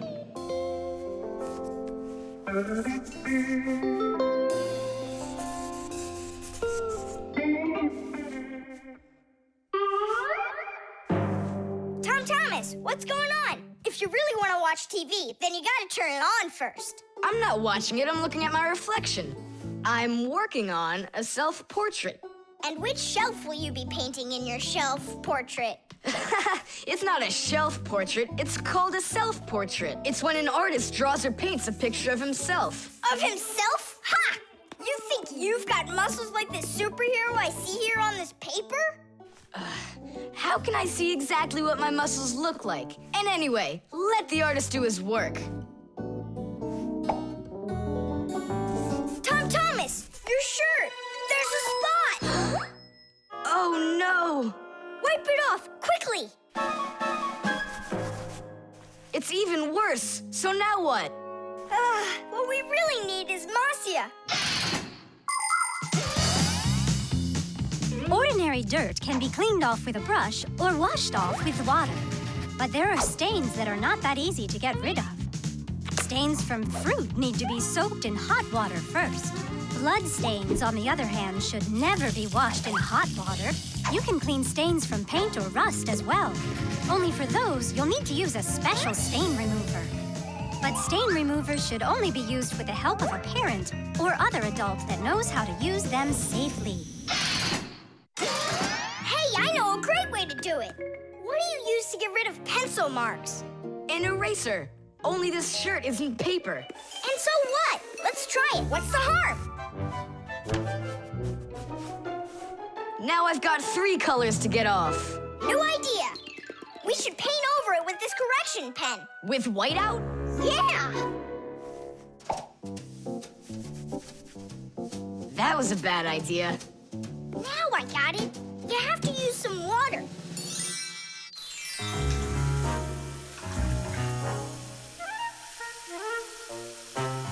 The wash should be better, don't you think? No, you can't wash whites with colors.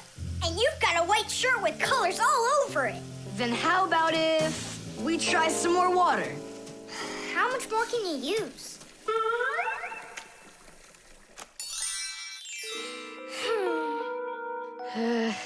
Any more ideas? You know what? It's possible we did something wrong. Everything you did was wrong. You should have used a spot remover to clean off that stain. A spot remover? No way! Oh, take a look at it, Simka. I think it's marvelous. They painted that white shirt so nicely. Tula is Simka's best friend. She's very tall, almost as tall as Papoose. Yeah, she's the tallest one in her class. And she's strong, too. Tula loves to laugh, and she does it louder than everybody. That's just the way she is. Cheerful and kind. Ready to help anyone who needs it, and making sure her friends are getting along. Of course, I don't like that she treats me like a baby, especially since she's the one that's a scaredy cat. She can even get scared of a cute little spider. And she believes in all sorts of silly superstitions and horoscopes.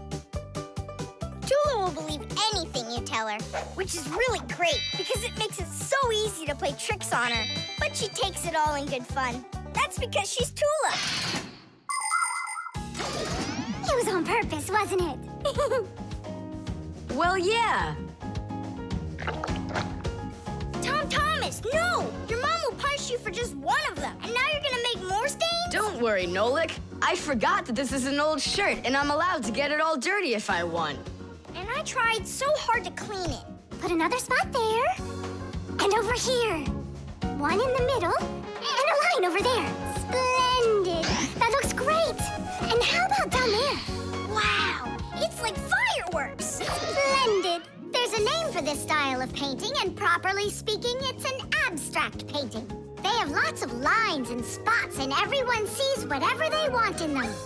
Yeah, look! A golden ball by the river! And there's Tom Thomas with an F on his report card. Tom Thomas, what did you do to your room? And your shirt? You know what they call it? It's, abstract art. There's something good in it. I like it. Abstract art. Isn't it great? Ah, my little artist. The oven.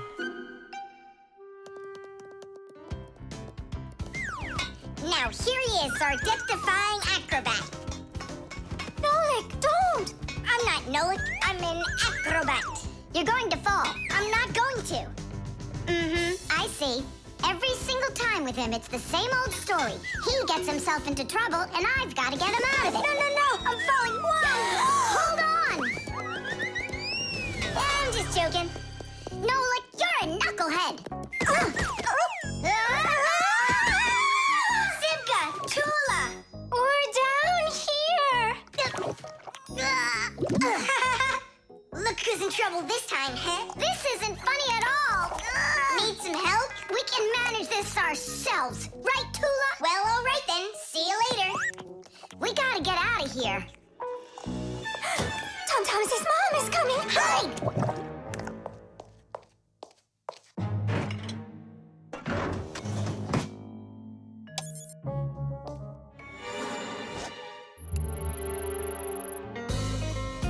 Hi, Tom Thomas. Hi, Nolik. Are you up for a ride? Because this train's leaving the station.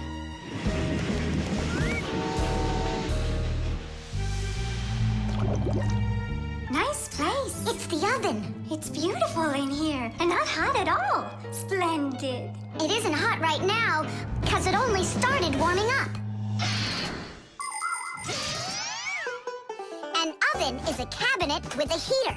It can get so hot inside that it'll roast whatever's in there. As a matter of fact, that's what ovens are for. People roast meat inside of them and bake things too. Some ovens burn gas for heat and others use electricity. They have special electric coils that get red hot and heat everything that's inside the oven. So be careful around ovens. A hot oven can burn you very badly.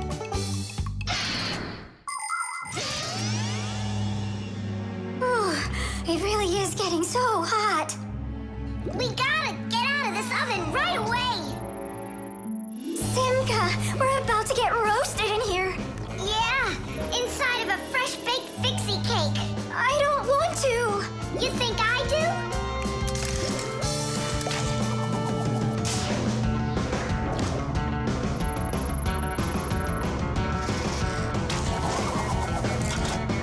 Here, grab on tight. This way.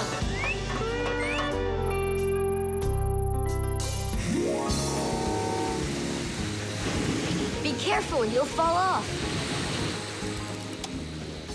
You're just like Simka. She told me the same thing, and then she was the one who fell. Right into the batter. Together with Tula. What? They both fell in the dough? Oh, yeah. And they're probably still stuck in there, too. Tom Thomas, the cake's fresh out of the oven. Do you want to try some? Where could they be, huh? I don't know.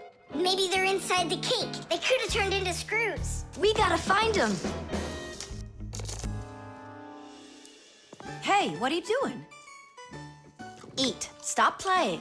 Hey, watch out. You could break your teeth.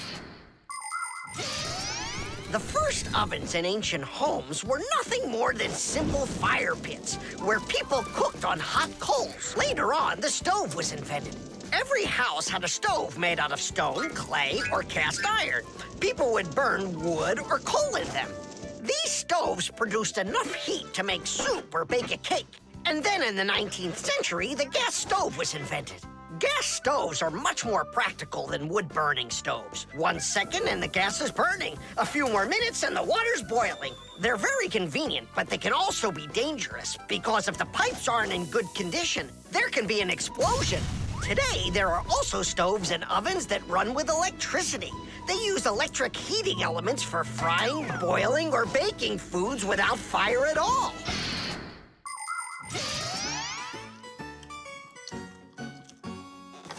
Tom Thomas, I think you'll explode. But it's so incredibly good. I just can't stop eating it. Keep chewing, Tom Thomas. That's as much as I can chew. Hey, what are you guys up to? Up to? We're trying to save you. You're not in the cake? Then how come I was eating all of this? I hate cake. Maybe it's because that's what good friends do. Yeah, he's a good friend who's got a really good appetite. The Pack-A-Mat. Simka, can I have the Pack-A-Mat? I'd like to practice with it a little before the exam. Take it.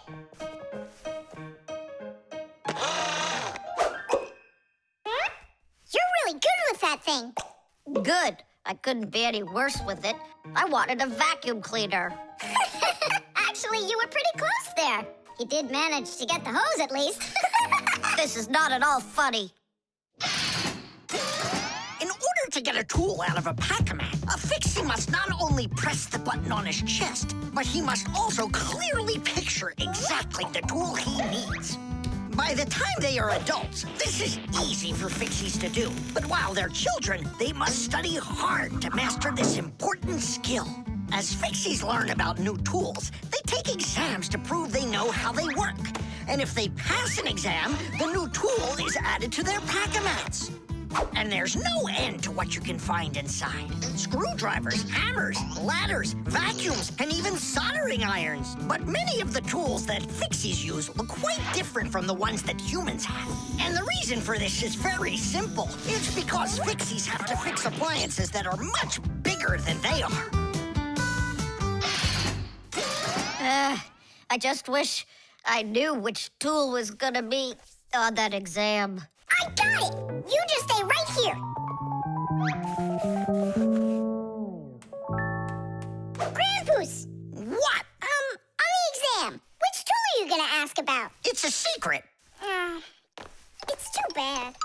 But I'm sure you can keep a secret, right? Of course. Then I'll tell you.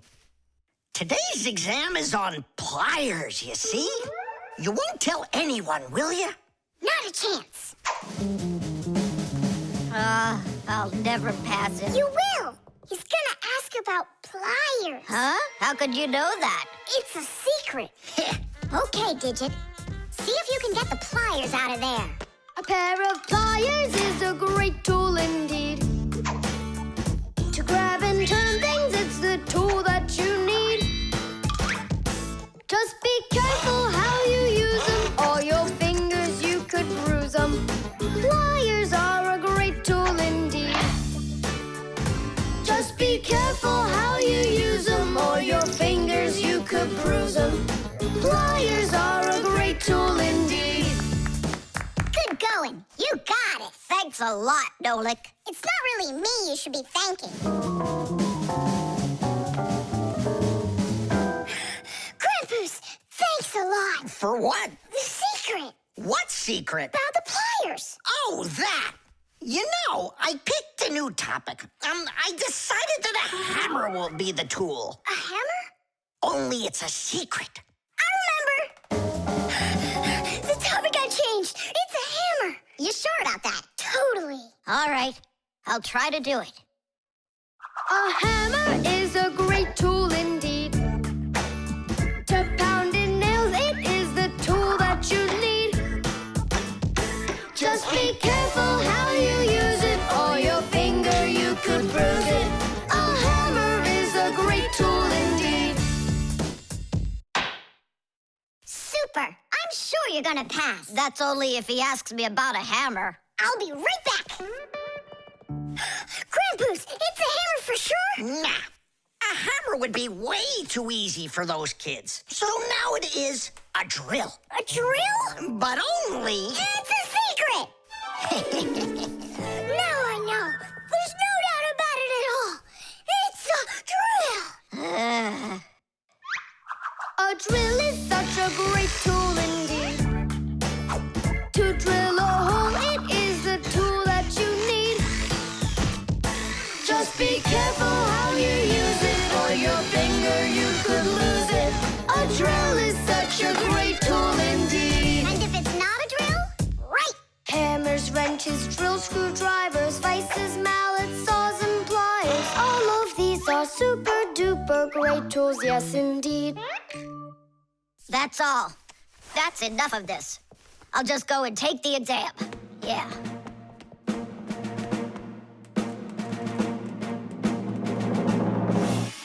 Digit? Come on in. Professor, well, what do you want to ask me on today's exam? Nothing. You already passed. What? You mean you're not going to ask me anything at all? No need. You're excellent at getting tools out of a pack-a-mat. But how could you know that? That's a secret. And we Fixies sure know how to keep secrets.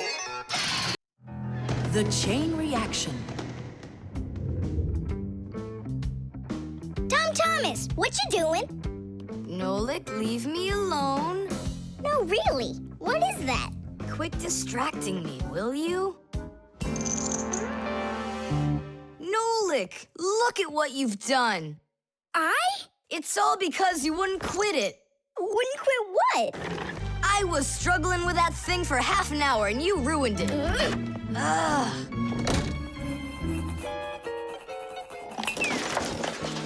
Whoa! Ah! Oh! Hey, Tom Thomas, can you hear me? Tom Thomas, let me out!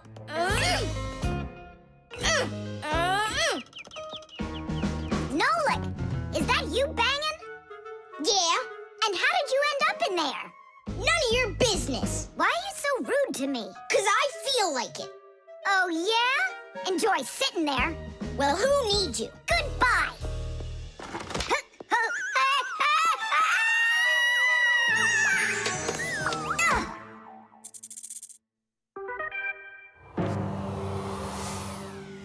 Oh, Simka, what happened to you? Did you bang yourself? And so what? Does it hurt? Leave me alone, Tula. You always have to be fussing over everybody. Come on, why are you so angry, huh? Nolik was rude to me. That means you have to be rude to me? Forgive me, Tula. And where's Nolik right now? There. Let's go see him. Nolik, it's Tula. Are you all right? I'm fine. Why were you so rude with your sister? 'Cause Tom Thomas was rude with me. I get it. It's a chain reaction. A what? Setting a log on fire isn't easy. But it's easy to light a match, use the match to light kindling, the kindling to light a twig, and the twig to light the log. Have you ever seen a fire grow? It's an example of a typical chain reaction. So be extra careful with fire, because just one match or little piece of smoldering coal can lead to a huge disaster. Yes, they can make a whole forest burst into flame and burn down to the ground. And all because of a simple chain reaction. I don't get you. What chain reaction? What do you mean, Nolik? Tom Thomas was rude to you, then you were rude to Simka, then Simka was rude with me. So there it is, a chain reaction. Yeah, and the rudeness was like a little spark. It just spread and spread and spread like a forest fire. Will you forgive me, Simka? Yeah, all right. I've got an idea. Why don't we try starting our very own chain reaction the other way around? What do you mean? Well, instead of spreading angry and rude feelings, we could spread happiness. But how? It's simple. All we need to do is smile and say nice things to each other. What a great idea! We could work together and fix Tom Thomas's mood. And I know how. Come help me pick up this domino, will you? Everything in the whole universe is made up of atoms. Particles so extremely small that you can't even see them through a microscope. But when a tiny atom splits, it makes a tiny explosion. And that explosion can start another explosion, and another explosion, and another. And now you've got a chain reaction. And that's how a lot of tiny explosions work together to make the gigantic explosion of an atomic bomb, the deadliest weapon known to man. But atomic energy can also be used for peaceful purposes. For example, nuclear power plants use this energy to produce electricity and hot water. And nuclear-powered icebreakers can break through the thick Arctic ice so ships can sail on their way. There, all done. Nolik, bring him in. And now we're gonna teach Tom Thomas how a chain reaction can work to make you feel really good. He's coming. On your marks, now. What's going on? No, really? Tom Thomas, watch this.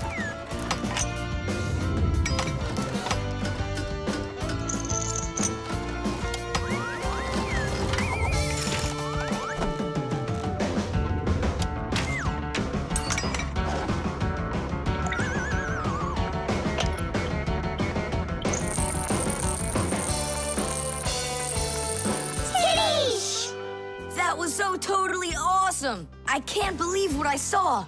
How did you do that? It was just a chain reaction. What? A chain reaction. GPS.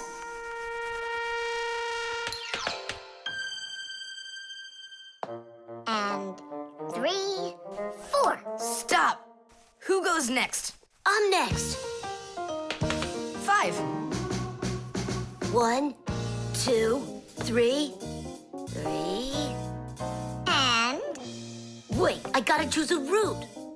Should I go here or there? Choose already. Nolik, what are you doing over there? Nothing at all. Just waiting at my place. Good. And don't get off it. Well, Fire? What was that? The alarm on my Fixie tab. Oh, our lesson's about to start. Hurry! What about the game? Later!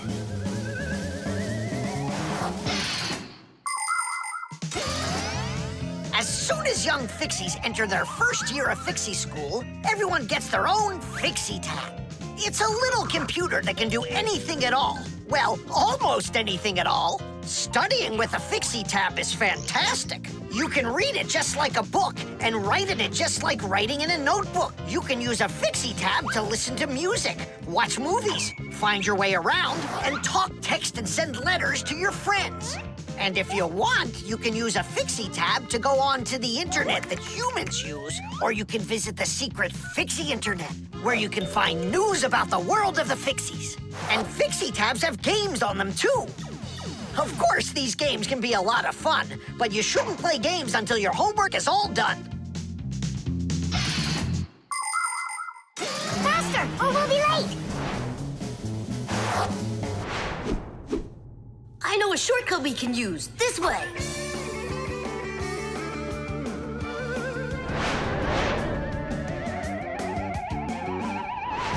Now which way do we go? I need to remember the route. I think it's this way, or it could be that way. Well, which is it, this or that? I have no clue. Uh-huh. So what's our plan? We'll go back and start again.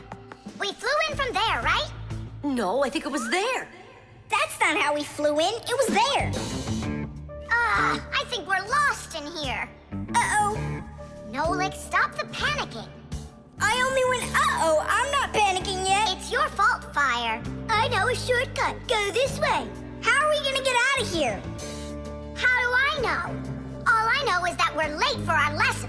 Thanks to someone. It wasn't on purpose, I swear. Now Grandpa's will punish us.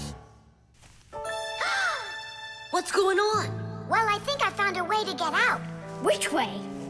Right here. I forgot that inside of my Fixie tab is a GPS navigator. Class. What's a navigator? A GPS navigator is an interactive electronic map that can help you find your way around. The navigator can figure out where you are by using signals that are sent to it from satellites. All you have to do is type the address of the place you want to go into it, and the GPS can figure out a route to get you there. And then it helps you as you go by telling you where and when you need to turn, so you can easily get to your destination. Let's see. Right now, we're here. And where do we need to go? You know where, to school. But where is that? Are you joking? In the laboratory of Professor Eugenius. Can you be quiet? Where do you want to go? The laboratory of Professor Eugenius. Please wait while I chart out the route. Ha! It did it! The navigator says to go there. Hey, what are you doing over there? Come on!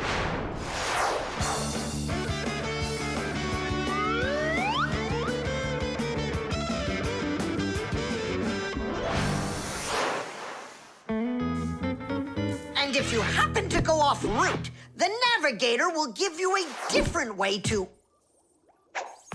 Well, you finally made it. Unfortunately, you missed an important lesson today. We got lost. Forgive us. In case you're wondering, we were studying navigators. And you know what? We just used a navigator to get here. Yeah, it showed us the way we had to go. Well, that's certainly quite lucky for you, because now you don't get an F. But from now on, kids, you have to get here on time. I promise you that. Because now we know where to get our shortcuts from. The key card. Whoopa! Well, Professor Eugenius, your kennel's back in action. Tidish! Ah, why, thank you. I've been longing for a cup of tea. Yes. There's no tea left in here. Then I'll go ask Lisa if she has some. Look! Professor Eugenius! You forgot the key! The key! Don't close the door! Simka, you must be joking. That's a key. This is nothing but a plastic card. But it is a key.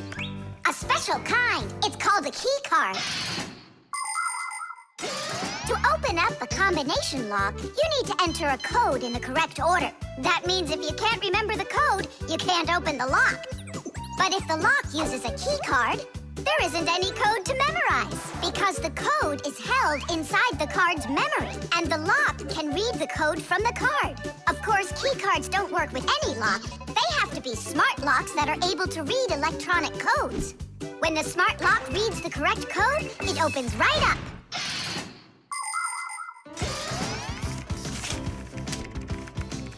Elisa, do we have any tea here? Of course, Professor Eugenius. Wonderful. I'll take one bag then. Oh, I left my key inside the lab. Can I borrow yours? Just don't forget to give it back. Of course I'll give it back. Come on, Elisa. I got myself a tea bag. Professor Eugenius, the water's boiling. Fantastic. Ta-ra-ta-ta-ta-ta-ta. Ch-ch-chai. Wait a second. Oh no. I was supposed to give something back to Elisa. Why don't you go and ask her? Right. I'll be right back. Professor Eugenius! That's card number 2 now. Elisa, I promised you something, didn't I? Yes, the key. You said you'd return it. Yeah, sure. Let me get it. Just a sec. Oh, I locked it in the lab. It's terrible. How will you ever get back into the laboratory now? You see, there is one way, but it's a secret. Would you mind leaving for a couple of minutes? Colleague, Professor, can you do me a little favor? The key. I think I left it on the table. Yeah, right. It's true. So how do we solve this? I need to think about it. What's there to think about? We just have to go and push it under the door. You think you can do it? Yeah! It's time to get to work. Hey, what's going on? Oh, were you just calling for me? Yeah, no, Lisa, not for you. It's so heavy. Do you know where Digit ran off to? Ow! Digit's off somewhere thinking. He's always doing that when it's time to work. Hard to port. Hard to starboard. Way to go, Nolik. Then who were you talking to? Actually... Oh, what's that? Where? What? What was that? Come on, let's try again. Look, do you see that? It's telekinesis. It's the power to transport things with your mind. You are just astounding. Was that done with your mind, too? The door? Yeah, sure. You are a genius. Professor Eugenius is a very talented scientist and a dear old friend of the Fixies. He always helps the Fixies, and the Fixies are happy to help him, too. Professor Eugenius let the Fixies set up their school right here at his laboratory. It's hard to imagine a better place for a Fixie school. People from all over the city bring all sorts of things to the laboratory to be tested, from computers, phones, and furniture to food and toys. Professor Eugenius uses his expertise to check the quality of all these different things. To help him carry out his experiment, his laboratory is filled with a variety of tools and machines. Yes, Professor Eugenius is a very smart man, but he can be absent-minded. Lucky for him, he's got us Fixies around. Thanks for everything. Sliding the keycard under the door? That was Simka's awesome idea. But the door opened wide while the card was still on the floor. That's strange. There's nothing strange about it. I'm the one who opened it. How? I climbed in the lock, that's all. Figured out how it worked, and... Tadish. Very clever. That's a real Tadish. I guess that thinking before you go and fix something ought to be what we all study next. The antenna. Wow, is this cool or what? Hello there, little Fixies. Did you come to see what I'm working on? Professor Eugenius, tell us what you're planning on doing with this huge thing. Well, I hope to use this fantastic device to make contact with aliens. Since ancient times, people have wondered, is there life on other planets? What might aliens from outer space look like? And what kind of spaceships do they travel in? There are some people who say that they've seen alien spaceships and that they look like flying saucers.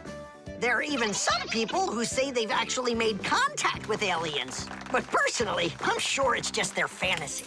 And science hasn't been able to prove any of these stories either. The one story that makes me laugh harder than all of the rest comes from a guy who claims that he saw aliens with his own eyes. Can you believe it? He said that there was a group of tiny aliens that look like humans with glowing hair. It seems to me that this guy just happened to spot a few Fixies who weren't able to hide from him in time.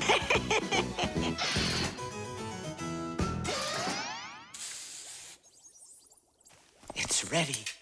If I could talk. And now what? If the aliens are out there flying by the Earth, they'll see this plate, get hungry, and come for food? Aliens don't need a plate like this, silly. When they've got plates that fly, flying saucers. You're both silly. This thing isn't a plate at all. It's an antenna. Antenna? Antennas help people receive radio signals. They come in all sorts of shapes and sizes, like this, or this, to pick up a signal that's very weak. Powerful antennas that are shaped like large dishes work the best of all. When radio waves hit the dish, the waves all bounce off of it and gather together into one point. This makes the signal stronger and clearer. The most powerful dish antennas can even pick up signals from outer space.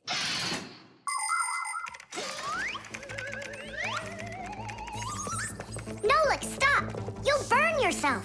Don't treat me like a baby boy, okay? Huh, interesting. I wonder what's inside of there, do you know? Why don't we go and take a look? I was only trying to help him out. No need, Nolik. The soldering iron is way too hot, and I'm practically all done here. Then let's start looking for those aliens in outer space. Just 1 second, Nolik. There. Uh-oh. And now,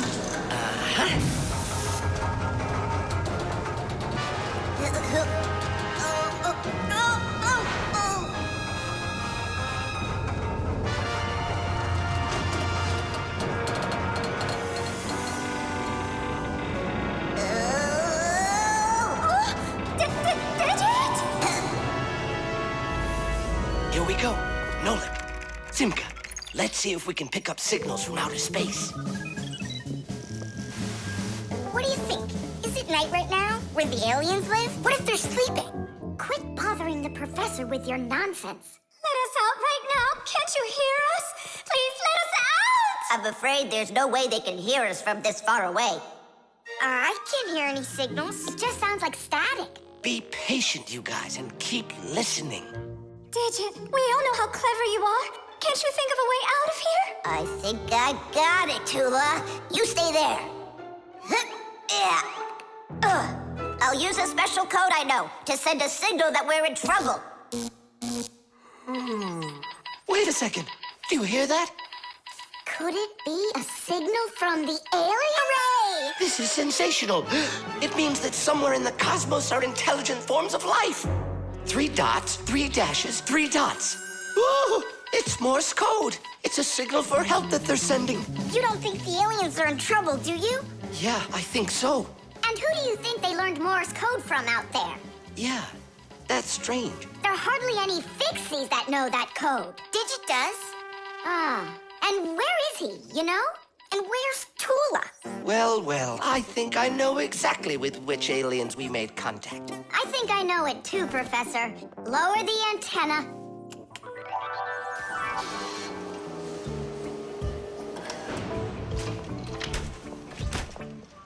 Greetings to you, oh extraterrestrial visitors. Hi there. It's good to be back. What a shame. I was really hoping that we'd find intelligent life forms out there. It's all right. At least we found 2 unintelligent ones. The wires. Quiet down. Get ready for your lesson. Be quiet. Quiet down, please. Oh, it's so hot here. In today's class, we'll learn about... Whoa! What was that, huh? It must have been an earthquake. Yeah, it was an earthquake. Hooray! Sorry there, Professor. Ooh, I have to find an outlet so I can plug in this fan. Ooh, it feels terribly hot. It sure does. Well, keep looking. You'll find one. Now then, where was I? Oh, right. Today, No, it's impossible. In this whole laboratory, there isn't one free outlet. Look at this. Just pull out one of these wires and then you'll have a free outlet. I can't. I fear I could pull out a plug for something important. Volt himself would get all tangled up in these wires. Whew. Don't worry about it, Professor Eugenius. We'll find a free outlet for you. That's right, my colleague. A cup of tea will do you good, so just go relax. Thank you, my colleague. And as always, I'm eternally grateful. Fixies have opened schools for their children in all sorts of different places, like factories, stores, and warehouses. Anywhere where there's lots of machines and appliances and places to hide from humans. And this is where we hold our school, right here inside the laboratory of Professor Eugenius. It's a fantastic place for me to hold class. Every day, new devices, materials, toys, and even food are brought here for examination. And there are lots of scientific devices and tools to study here as well. But most importantly, we never need to hide from the head of the laboratory. Because my colleague, Professor Eugenius, is someone I'm proud to call a friend. He loves Fixies, helps us anytime we need, and will never let our secret out. What should we do first? We have to start out with pulling apart these wires. That'll take a second. Over here! No, here. Nolik, come help! Let's do this. Come on, come on, come on, come on, come on. Just one more time. Stop it! I can't get out! Loosen the wires! We need to pull out this one! Stop this nonsense, will ya?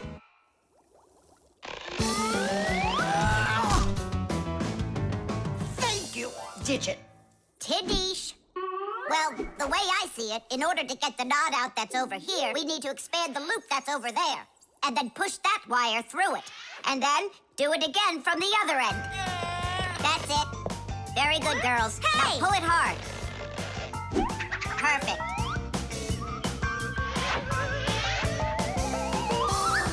Hey, check it out. This green wire up here isn't plugged into anything. Then no one's using it. So that means we should go and pull it out from the outlet. Got it.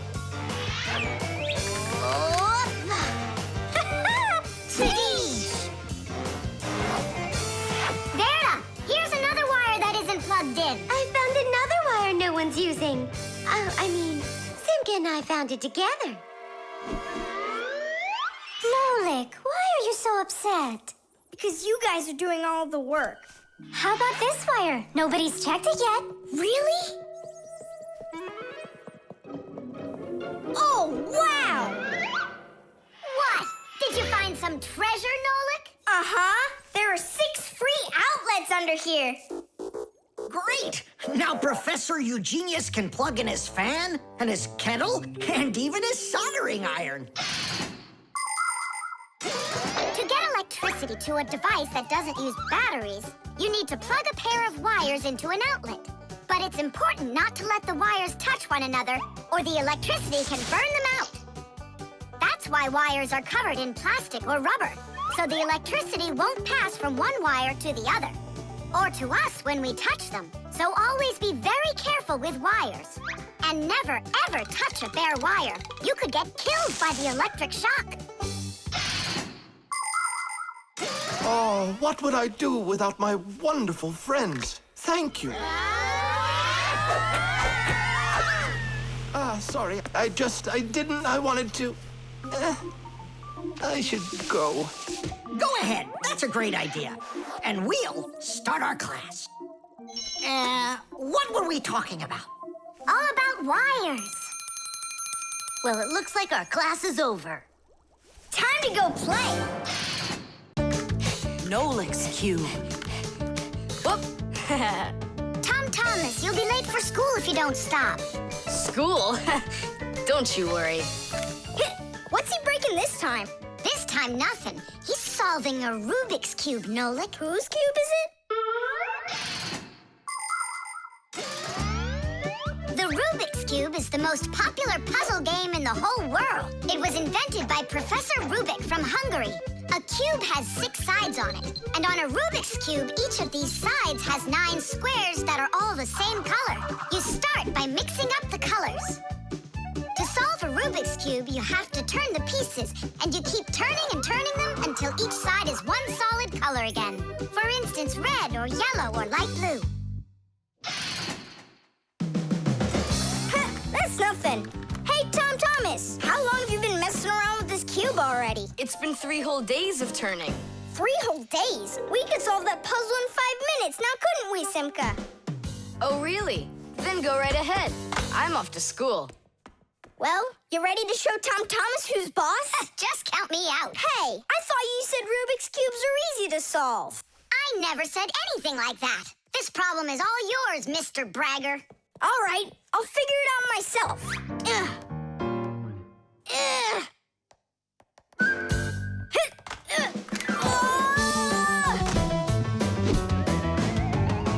Hey, Nolik, looks like you've got a problem. Oh, hi, Fire. Nah, I'm good. Just solving this Rubik's Cube. Yeah? Can I do it with you? What, you can do it? Of course I can. How hard can it be? You'll see for yourself. Try getting all the red squares on one side. Piece of cake. Now hold it tight. Great, I'm with you.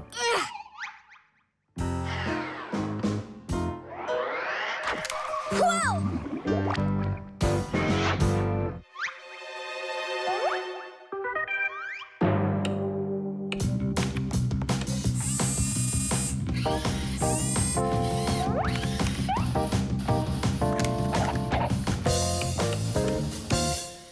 You mean like that? Class. And what about this side? What? This side's gotta be all blue. Okay, let's go fix it.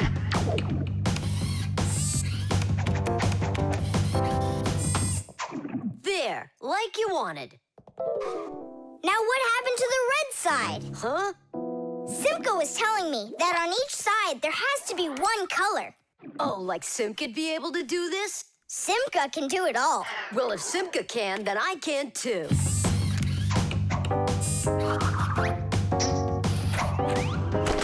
Oh! Fire! You busted the cube! I didn't bust it. I took it apart. Now let's put it together. And not just any way, but the right way. Puzzles are toys, games, or problems that force you to use your mind in a clever and creative way. Take a labyrinth, for example. In a labyrinth, the challenge is to find the one way to get through a series of tangled corridors. Another fun puzzle is a jigsaw puzzle. Here, you need to put together a picture out of many little pieces. For this, you need to not only pay attention, but be patient. And there are all sorts of puzzles for the computer. One popular computer puzzle is Tetris. In Tetris, different shapes fall down the screen, and you have to think quickly to get them to line up into rows. And solving puzzles isn't only a great activity for people, it's good for Fixies, too. That's right, puzzles are like exercises for our brain. There, all done. Nolik, you better hurry, because Tom Thomas is on his way home. Hi there, Simka. Just take a look at this. We did it. I can't believe it. How? Oh, it was a piece of cake. Simka, Nolik, I'm back. Well, I'm out of here. Ciao! Woohoo! Wow, you really solved it. It was Nolik. Nolik, you are cool. So how? You see, first you break it apart into all of the pieces, and then you put it all back together. No. That's cheating. You gotta turn the cube, not take it apart. Now I'll solve this cube, honestly. I don't think you can. Why you so sure? I glued it together. How come? So you'll stop straining your brain with it. Now the cube will always be the right way.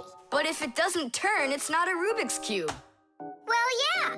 Now it's a Nolik's cube, right? The Fixie phone. Tom Thomas. Huh?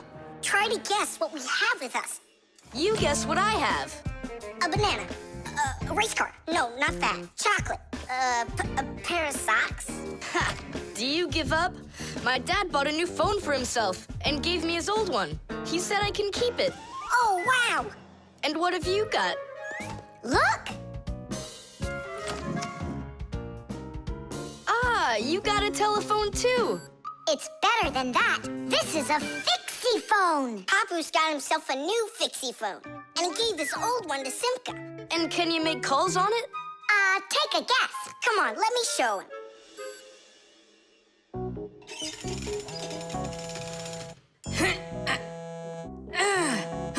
Hi there, Papus. Hi, Nolik. Why are you calling? Just to say hi. Nolik, don't just call me if you know I'm working. All right. See that? So what? I can make calls on my phone. Calls to humans, that is. But to Fixies, you can't. A Fixie phone is a smartphone made just for Fixies. Not only can Fixies call each other with it, but they can get onto their own special Fixie internet. On a Fixie phone, you can find a camera, a flashlight, news, games, movies, and Fixie ditties. Those are the Fixies' favorite songs. Fixie kids love them, and so do their parents, because Fixie phones can easily let parents know where their kids are and whether or not they're in trouble. Over the years, humans have learned how to turn telephones into mobile phones and mobile phones into smartphones. They use them to call each other and to go onto their internet. A smartphone is almost as powerful as a computer, but they still have a long way to go to be as good as Fixie phones. Yeah, that's really cool, guys. Only this phone does the same. But can your phone do this? Take a look over here. You mean here? It's just a mouse. And now, look here. Whoa! But he's not on there. But look, he's here. And that's not all. Watch. A mouse helps the user navigate around the computer. And when we move it... You get it? No one else can see the Fixie except for you. And he can help you. Super! Oh, it'd be great to have my own Fixie phone. What are you talking about? You're not a Fixie. What a shame. I'm off to school, guys. He gets so upset. He even forgot to take his phone. I have an idea.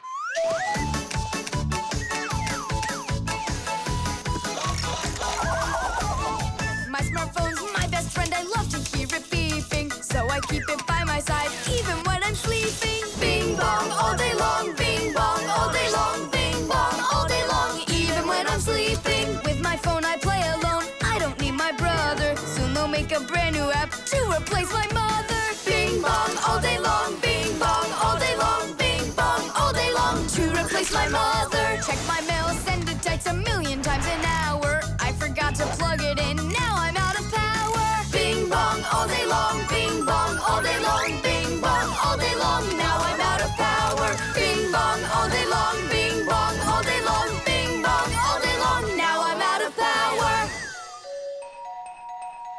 We finished. Titties! Look, it's a... Surprise! Wow, this is great! Now I've got my own Fixie phone. It's just like you've got. Well, pretty close. Tom Thomas! Tom Thomas, let me use your phone to call myself. I need to find my phone. Oh, wow. You've changed everything in here. Where am I? I guess I'm Papus. Huh, what a funny name you came up with for me.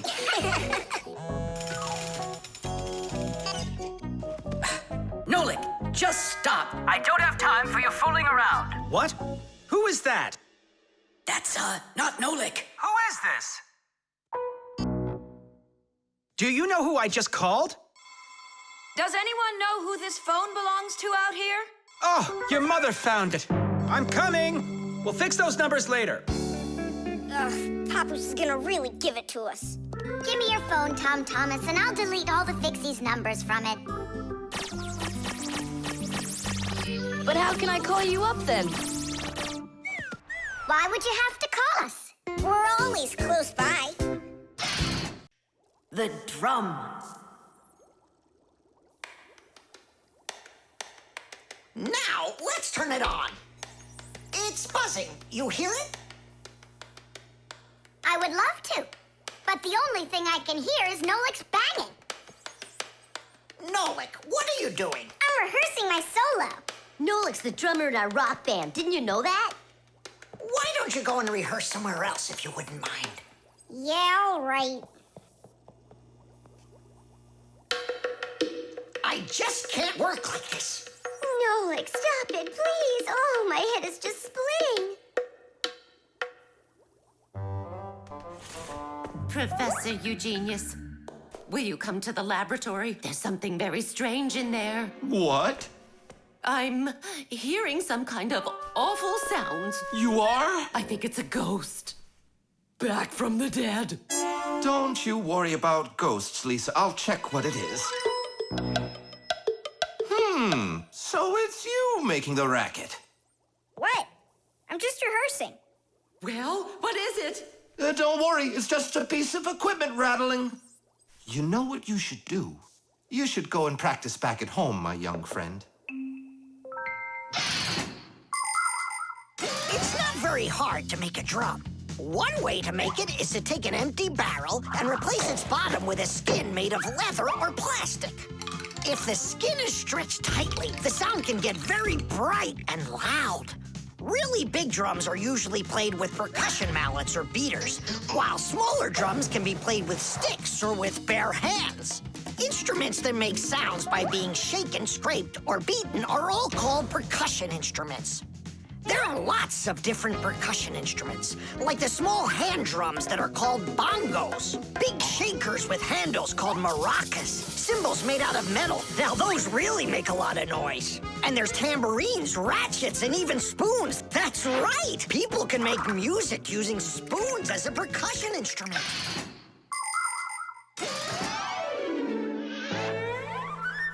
Thomas, do you think I could practice my drumming here? Yeah, go ahead. I've just got some homework to do. I can do that, and better than you can, too. And what if I play like this, huh? Then I'll go like that, or like that. Ever since I had decided that a drummer's what I want to be, there is nothing that I won't bang on, 'cause the world's a drum to me. So I bang on radiators with a spoon, the pot goes boom, bam, bum. Maybe someone will take pity and they'll buy me my own drum. Bang it, bang it, bang it, boom, bang it, boom, bang it, boom, bang it, bang it, bang it, bam, bang it, bam, bang it, bam, bang it, bang it, bang it, bum, bang it, bum, bang it, bum, bang it, bum, bum. Bang the drum. Bang the drum. Both my father and my mother wish I play a violin instead. I don't want to. I'm a drummer, but I can drum that in their heads. So I bang on radiators with a spoon. The pot goes boom, bam, bum. Maybe someday they will get it and they'll buy me my own drum. Bang it, bang it, bang it, boom, bang it, boom, bang it, boom, bang it, bang it, bang it, bam, bang it, bam, bang it, bam, bang it, bang it, bang it, bum, bang it, bum, bang it, bum, bang it, bang it, bum, bum. Bang the drum, bang it, bang it, bang it, boom, bang it, boom, bang it, boom, bang it, bang it, bang it, bam, bang it, bam, bang it, bam, bang it, bang it, bang it, bum, bang it, bum, bang it, bum, bang it, bang it, bum, bum. Bang the drum. Tom Thomas, let's take a break. But I'm not done. Keep going, Nolik. This is fun. Maybe it's fun for you. Bang the drum. Stop, that's enough. Bang the drum. And now, let's turn it off. Can you hear that? It stopped buzzing. It did. Hey, everybody, it's Nolik. Yo, what's up? So, our noisy ghost is back. I thought you were practicing at home now. Tom Thomas is drumming there. I had to run away. Well, our excursion is over. And now I would just be so happy to listen to your rock group. Hooray! Bang the drum! Bang the drum! Come on, not so loud! Bang the drum! Did you say something? Bang the drum! I beg you, not that loud, please! The barcode. And so, What do we do if we happen to see humans? Hide from them, right? And what if you've got nowhere to hide? Then we turn ourselves into screws. That's correct. Where could it be? Where on earth could I have put it? Oh, I'm such a scatterbrain. Ah, it's Professor Eugenius. There's no need to hide from him. He's our friend. Where has it gone? Did you lose something again, Professor? Yeah, how did you guess? It's just awful. Yesterday I started testing a new iron, and today, it's totally disappeared into thin air. Where could you have put that thing? I've got it down to 2 places. It could be in the warehouse or not in the warehouse. Yeah, that information will help us find it. Or not help us find it. Class, follow me to the warehouse.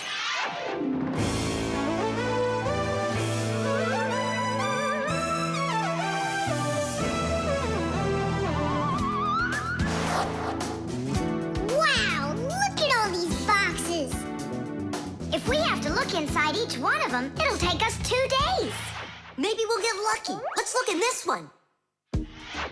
No. Inside there is a fan. A fan?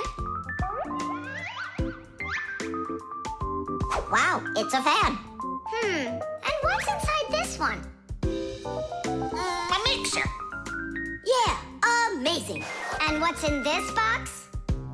An electric kettle. Made in Germany, by the way.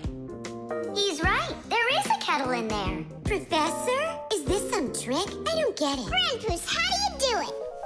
It's gotta be magic. What else? Here's how I think he's doing it. I think the professor has glasses made to see through the boxes. Of course not. I only know how to read the barcode that you can see on each of those boxes. Oh, that. Exactly.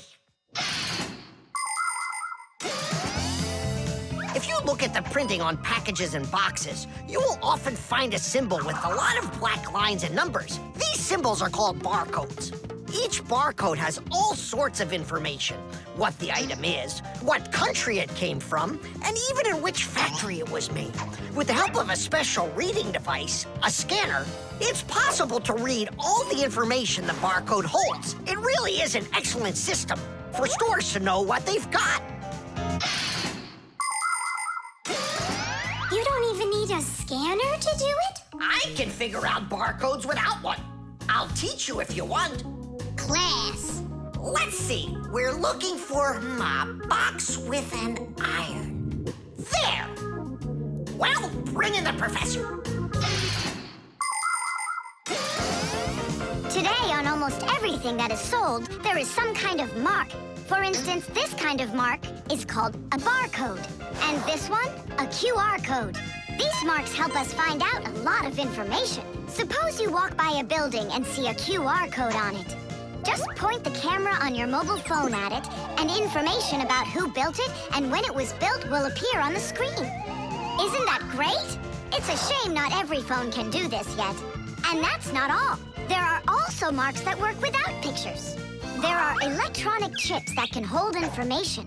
These chips can be put inside of ID cards or travel passes, and all you need to do is press the card near a reader so it can check if you're allowed to go on through. You just made my day. You found it so quickly. What would I do without you? Huh? Is something wrong? This is not an iron. Whose sandwich is that? Mine. Yesterday I wanted to put it into the fridge, only I guess I put it into my... I just get distracted so easily. Look, we need to think this through logically. If you went and placed your sandwich into the box where the iron should have gone, then you must have put your iron in the refrigerator. Oh, here you are. Here you are, my new iron. Oh, I looked everywhere for you. Thank you, my friends, once again. There's no need to thank us at all. You're always there when we need help.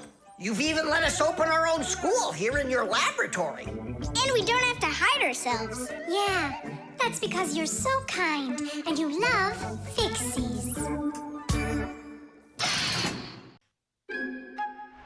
The prosthesis.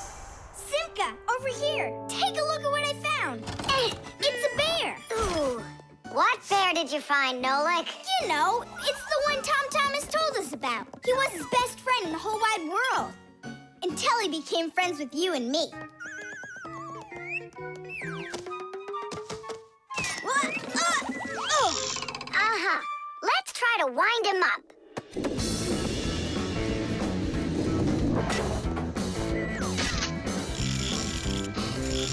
Come on, come on, come on. There you go. Now walk, Teddy. Go on, Teddy. Yeah. Oh no. Poor little teddy bear. They ripped his leg and didn't care. We didn't rip his leg. It was already broken. It's all clear. A compound fracture. Then why don't we fix him? Tom Thomas will be so happy. Wait, it's not going to be that easy to repair it. We'll need a prosthesis.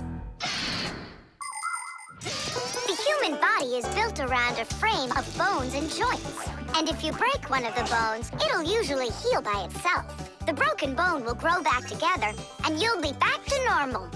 But sometimes bones or joints can break so badly that it's impossible for them to heal. When this happens, they have to be replaced with an artificial part called a prosthesis. A prosthesis can replace more than a bone or a joint. It can be made to replace a whole arm or a leg. And where are we going to get a prosthesis? I'm positive we can get it from Professor Eugenius. You're right. Help is on the way.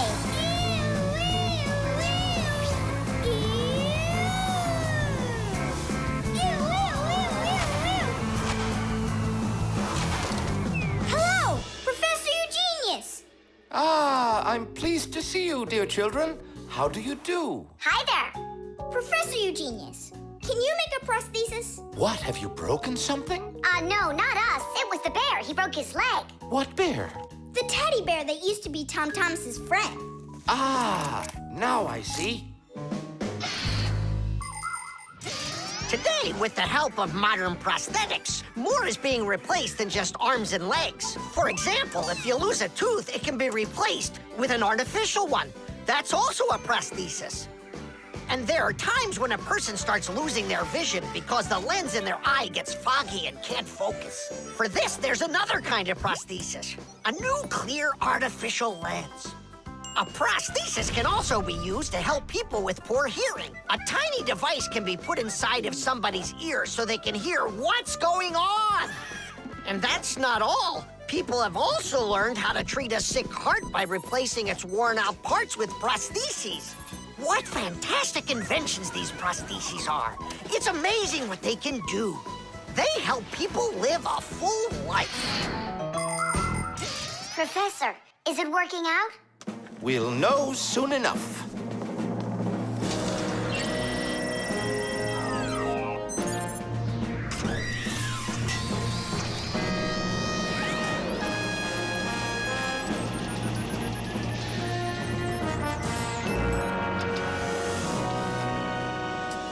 Done. Here you go. Thanks so much for your help, Professor Eugenius. Not at all. Take care, kids. In gadgets and devices, our work will never end. Appliances are fickle, they need a loyal friend. At morning, noon, and midnight of every single day. When there is an emergency, you know we're on our way. 1, 2, 3. Inside we'll be all day and night. We fix things right. Well, now this old friend of Tom Thomas's will be just like new, Nolik. Simka, if Tom Thomas makes friends with the bear, then what? Will he stop being friends with us? Hi, everybody. Hi there. Oh, my teddy bear. You found him for me. And you fixed him. Ah, thanks a lot.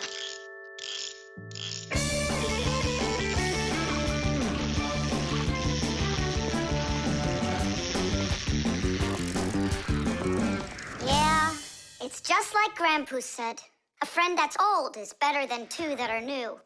Who's new and who's old? Well, the bear is old. And we're new. Nolik, it's not true. You're the Fixies, guys. You're my very, very best friends in the whole wide world. Teesh!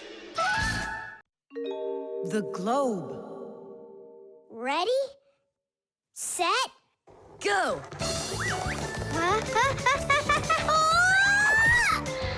Yay!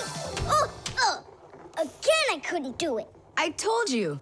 There's just no way to hold on when the globe is turning that fast. But I know I can do it. Give me that piece of rope there, would you? Now you can't throw me off. Spin it. Go on. Whoa!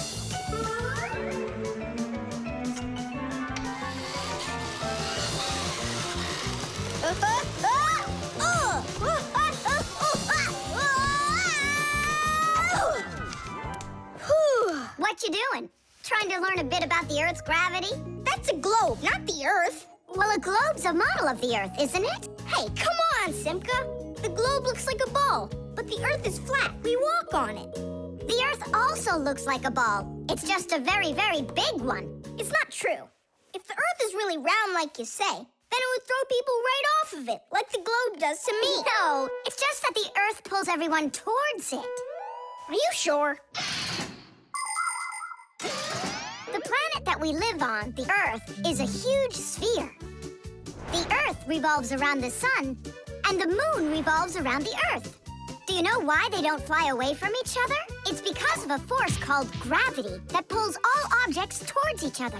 The heavier the object, the stronger its pull. That's why people, rocks, air, and water get pulled towards the Earth instead of floating up into space. Thanks to gravity, we are able to walk on the Earth.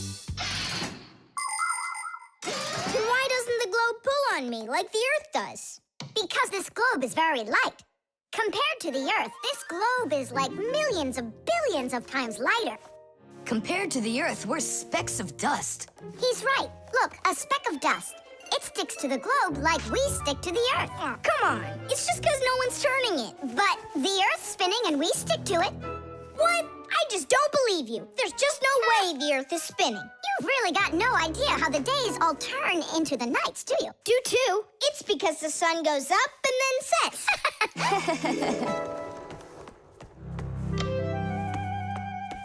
Watch this. Our sun's here, and you're over there. On Earth. Is it dark, Nolik? It's dark. Then it's nighttime on your side. And here, it's day. All right. Now we'll turn the Earth. Hooray! Now it's daytime for me. And night for me over here.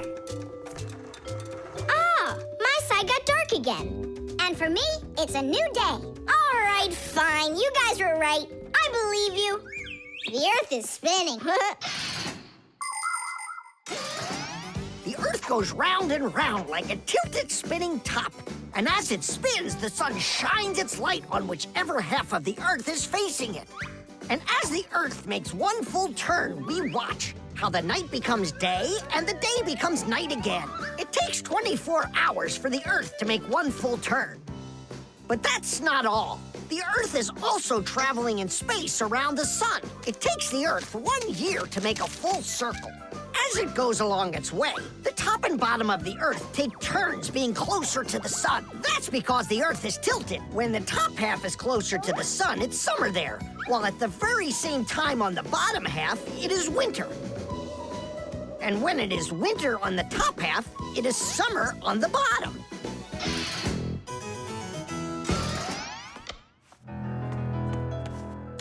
Nolik! Nolik, where are you? I'm not sure. Somewhere in Kazakhstan. The force of gravity is super strong around here. So go on, spin it. You're gonna fall off, Nolik.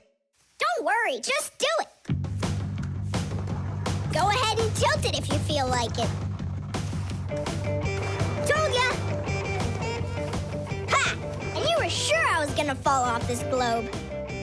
That's strange. Nolik, come on over here. What for? You'll see in a second. I don't want to. You really don't want or you can't. Tom Thomas, take a look.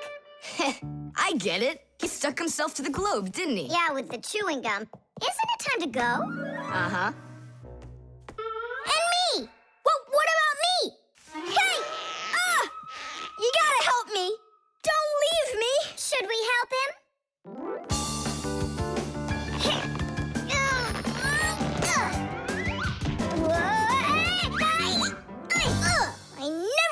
shrunk it, but the pull of chewing gum is even stronger than the Earth's gravity.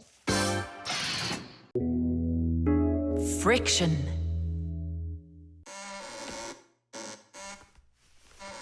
Oh, Tom Thomas, that door of yours squeaks terribly. Yeah, and it's not easy to open either. Well, that's because the hinges are rubbing. That's why your door is not working right. How can I fix it?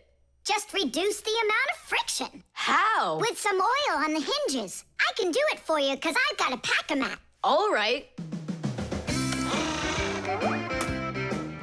Simka, can I help you? Sure you can. Wear the pack-a-mat, all right? Friction is the force that tries to stop something from sliding or rubbing smoothly against something else. Rubbing can make things wear out quickly if there's a lot of friction. If you want less friction, you need to put something on the parts that rub against each other, like oil. There are special kinds of grease used to keep clocks and wheels turning smoothly. And for skis, a special kind of wax can be used to make them go even faster. That's it. Now the top hinge. It's all done. Go ahead and check how it's working. It's not squeaking. I told ya. You guys are the best. I gotta go. Go where? I'm gonna go sledding. Maybe you'll take me with you? Sorry, Nolik. You don't have a sled to ride on. I'll see you later. Simka, should I grease the saucer? What for? It'll slide down the hill just the way it is. Ah, okay then. Wait here for me, Nolik. I'll be back real soon with a surprise for you. Yeah, oil's slippery. I know what I'll do.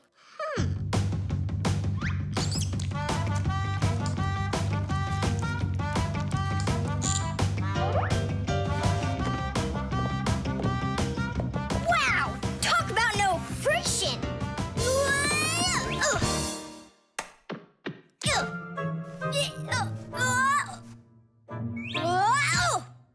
Hey, anyone? Help! Help! Simka! Nolik, are you all right? Just stay where you are. I'll be right there.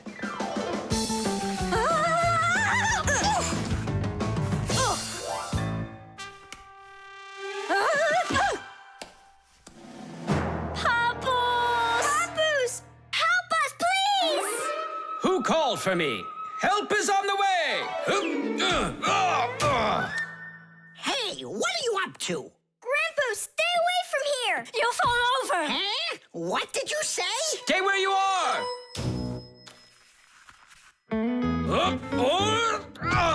What happened here? I poured some oil on the table Why'd you do that? to reduce friction. That's brilliant. Nobody move. I know exactly what to do.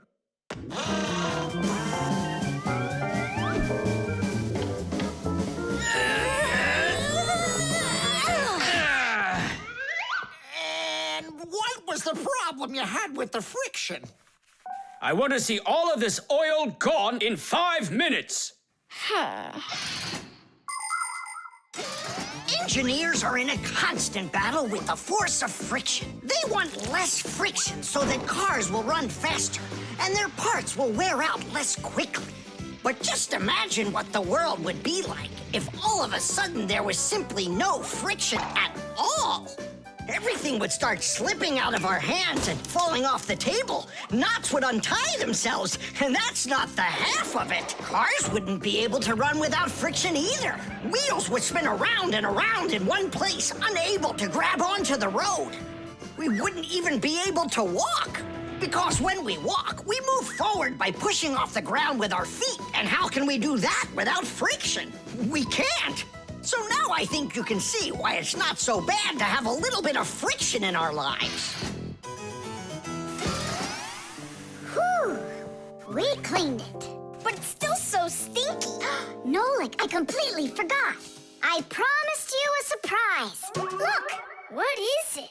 I made you your very own saucer for sledding. Oh, that's great. Only, what good is this thing without snow? Nolik, hey! Look what I've got for you. Snow? Yeah. Is it real snow? Really? Now you've got your very own hill to sled on. This is great! What an awesome surprise! And you don't need oil to make it go quickly. Yeehaw! The Kaleidoscope.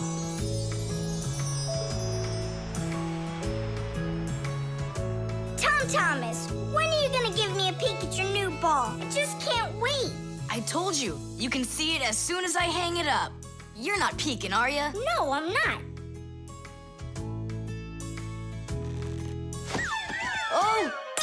So can I look at it now? Sure, take a look. Which one? This one. You broke it. It's okay. Don't be sad.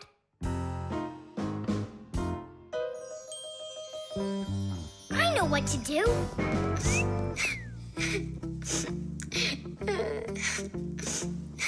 Tom Thomas, look inside the kaleidoscope. What for? I looked already. Come on, there's something in there I'm sure you've never seen. Whoa. Cool, isn't it? What is it? It's my own invention, a pirate kaleidoscope. Laughs, right? Uh-huh. It's great. I really like it. Tom Thomas, hi there. I heard that you got a pretty ball to hang on the tree. Shh. Can I see it? It's right there. Where? There.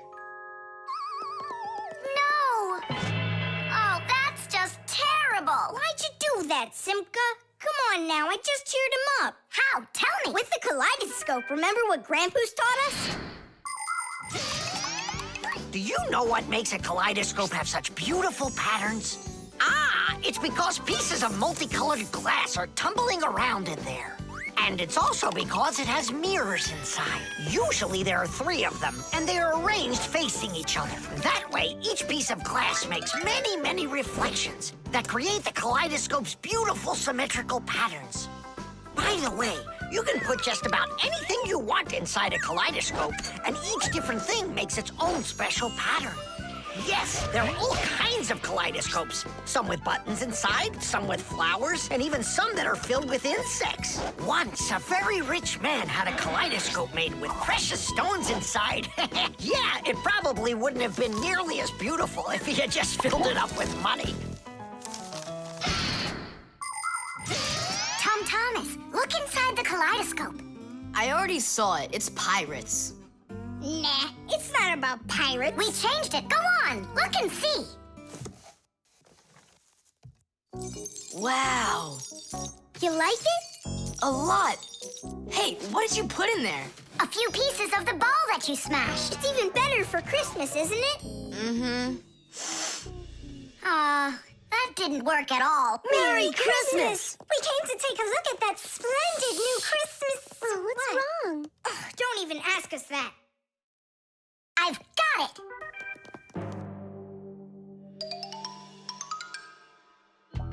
Tom Thomas! What? Look inside the kaleidoscope! Again? I don't want to. And I'm telling you, you've got to. Fine. Cool, yeah! Merry Christmas! Thanks so much. Now don't you feel good again? Yeah, it's really something. And you're the first human in the world that's ever seen it. How about that? Turn it! It's great, isn't it? Wondrous designs that tickle the eye in the kaleidoscope. Shimmering scenes, gingerbread trees in the kaleidoscope. Magical flowers just blooming with light, petals that glisten and gleam.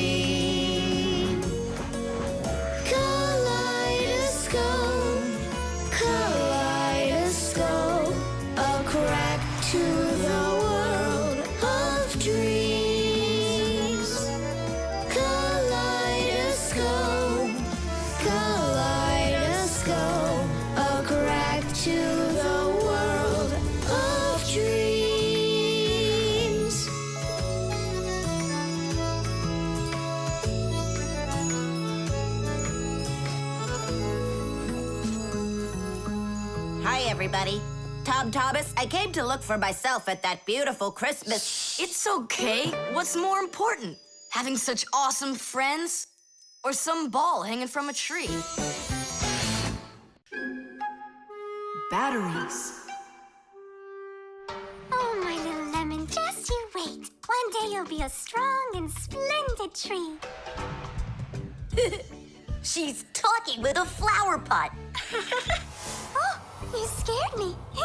Do you like it? Like what? My seedling, don't you see? It will grow into a huge tree. And there, amongst the green leaves, will be beautiful yellow lemons. Class! From that thing? Lemons? Oh, yeah. It'll grow into a tree. All it needs for that is to gather energy. Get energy from where? From our sun. The sun? It'll be so slow. Oh, batteries would be faster than the sun. Batteries? I really don't think so. Tula, do you know how much energy they have? Let's just bury a bunch of those batteries in here, and you'll be watching your lemon plant shoot up into a tree. Are you positive? Absolutely. And where can we get the batteries? Over there. Professor Eugenius has a whole box full of them.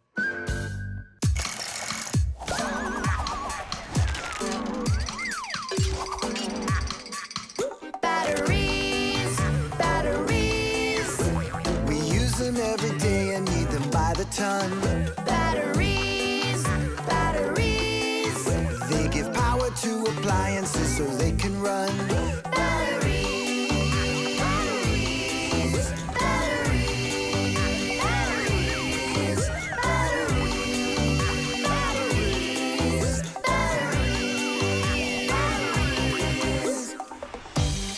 That does it. We'll be seeing the first lemons before the week's over. The first battery in the world was made in Italy more than 200 years ago. When two different kinds of metal were placed in salty water, electricity started flowing through a wire from one piece of metal to the other. Many years have passed since then, but batteries still work in pretty much the same way. Today, you can find batteries being used for electricity just about everywhere. Tiny batteries are used inside of wristwatches, while big batteries can power cars and even ships. With new batteries being produced by the millions, we have to think, how should we get rid of the old ones? You can't just throw away batteries because they'll poison our soil and water.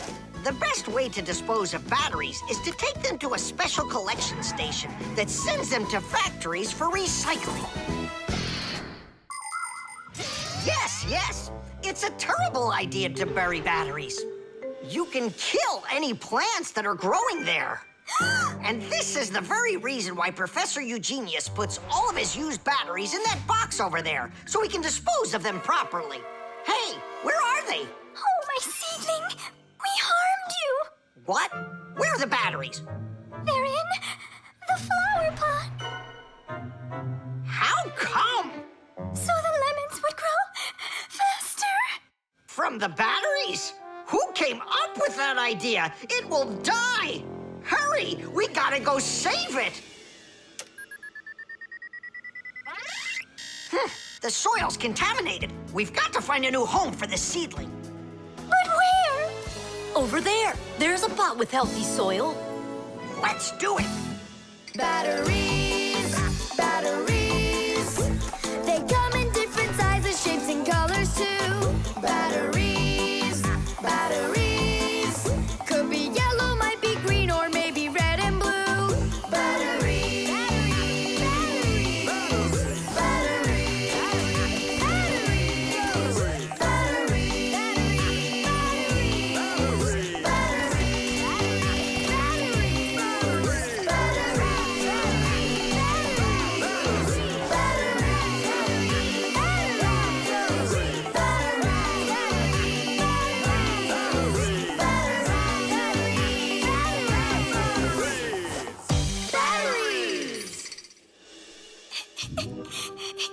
Don't cry, Tula. The seedling will be perfectly fine. It will grow big and strong with branches full of beautiful lemons and oranges And watermelons. It's a lemon tree fire. Will you ever stop going too far, like with the batteries? Well, anyhow, batteries are cool, right? Look how many appliances can't work without them. You're right. Appliances can't work. Look, the seedling's coming back to life. It really is. Tula, tell us, isn't it splendid? Splendid. The disguise. Ugh, good. Tom Thomas, why do you need a second aquarium? Especially without any fish. First of all, it's a terrarium. And it's not for fish, it's for lizards and snakes. Ooh. My friend Katya asked me to take care of him while she's away. That's why I brought him here. Take care of who? There's no one in there. Ah!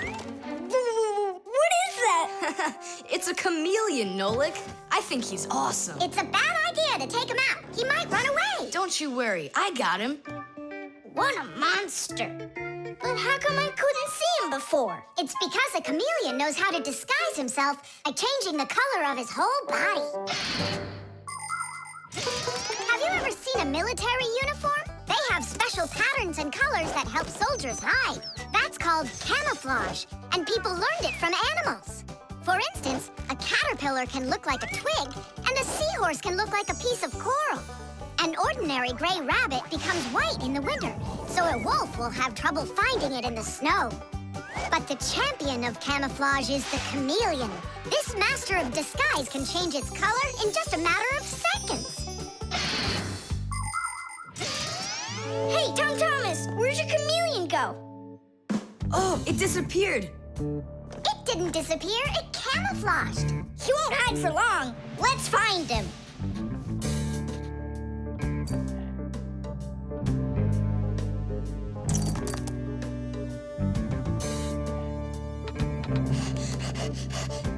Chewsocka, have you seen the chameleon? Where is he?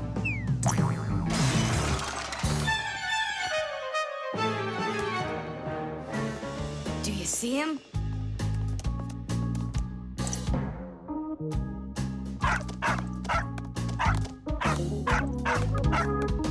No, he's not gonna let us catch him. We're gonna have to trick him into coming to us. Uh-huh. We can set a trap with something that he likes. What do they like, I wonder? What else? They're food. And what do chameleons eat? Well, like flies or caterpillars, roaches. Where's the fly gonna come from? Well, what if... What? Oh, Simka, just you wait. I'm gonna get you. Hey, we've gotta help Katya. You don't see the caterpillar complaining. Quiet. Nolik, you start buzzing. Buzzing? Yeah, like a fly. Yeah, and flap your wings, too.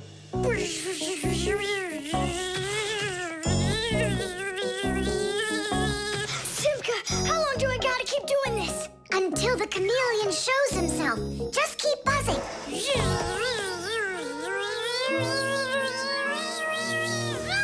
Tom Thomas, there he is. Grab him.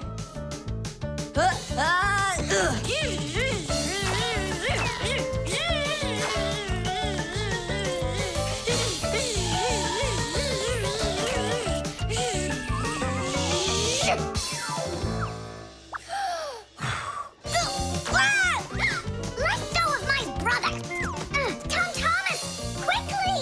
I've got a hold of him.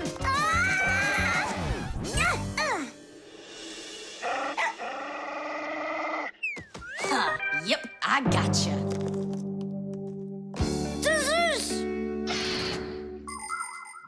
In the army, they use camouflage all the time. They use nets that look like bushes, paint their tanks in colors that make them blend into their surroundings, and even fly in special planes that can't be seen by radar. They do everything they can to disguise their location. But it's not just the army that uses disguises. Photographers camouflage themselves to take pictures of wild animals. People use makeup to camouflage their blemishes. And artists, they disguise old walls with bright, happy pictures. And people just love to put on masquerade parties where they disguise themselves in costumes and masks. And of course, Fixies have their own great disguise. Remember? Well, what is it? Now he won't run away. So, Mr. Master of Disguise, what are you gonna say now? If only I could disguise myself that well. Nolik, what are you talking about? You know how to disguise yourself 100 times better than him. You're right. Hey, chameleon, look and learn. Here's a real disguise.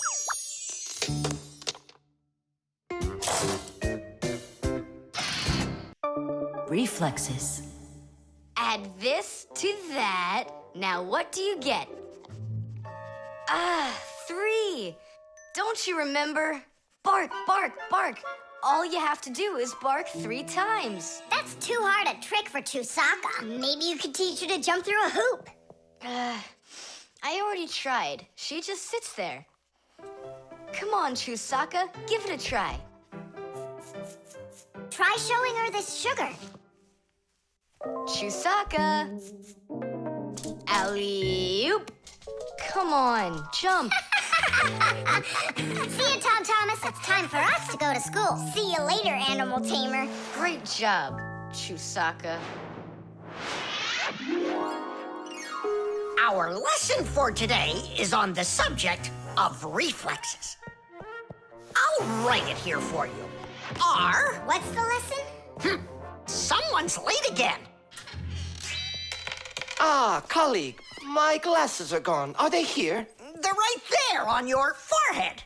Ooh, how about that? Forgive me for interrupting. Let's continue our class. And so... Thanks so much. So you turned into screws again. Does anyone know why that is? Because we have to hide ourselves from humans. But you don't have to hide yourself from Professor Eugenius. But we didn't know it was him at the door. Right you are. You had already transformed before you had time to think. And that's what we call a reflex. To explain it in simple words, a reflex is when our body reacts to something automatically without needing any time at all to think about it. When we touch something very hot, we instantly jerk our hand back. When we're about to fall, we swing our arms and legs to try to keep our balance. Just imagine what would happen if we started thinking how and in which direction to move them. So it's fair to say that our reflexes help to protect us.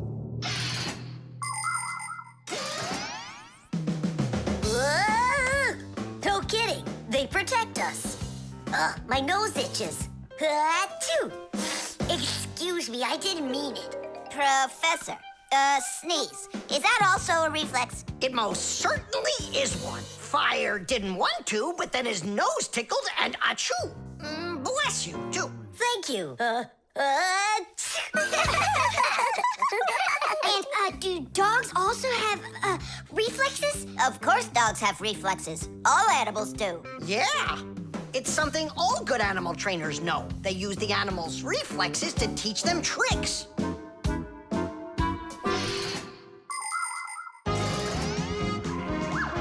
Many humans teach their pets lots of commands, like to bring a ball, to count, or even to dance. But to train a pet, you gotta know what to do. A good animal trainer always has plenty of treats handy. As soon as an animal follows a command correctly, like standing on its hind legs or jumping over a hurdle, the animal gets a treat. And then the trainer makes a unique signal right away, like clicking his fingers or blowing a whistle. After repeating this training over and over, the animal develops a reflex. Once it gets the signal, it carries out the command and then gets a treat. But the most important thing about animal training is to love your trainee and never hurt it. Otherwise, no treat will work. Tom Thomas, we just learned in Fixie school how you can train Chewsocka. Yeah? With the help of reflexes. With what? Where's Chewsocka? Call her. Chewsocka, come here. Give her a math problem, a nice simple one. Add this to that. Now what do you get?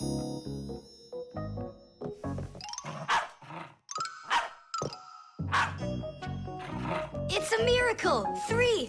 You got it. No, it's not a miracle. Science is what it is. You know how Chewsocka barks whenever she sees a Fixie around. That's what we call a reflex, you know. I understand. And do you know how I can teach her jumping? Well, we didn't figure that out yet. Wait a sec. I know how. Chasing Fixies. Isn't that one of Chewsocka's reflexes? Probably, That's great. So let's go and train the dog. Nothing's ever too much for a good friend. Chewsocka.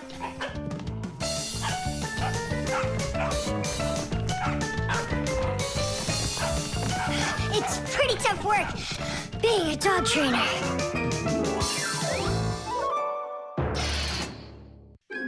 The EcoTester.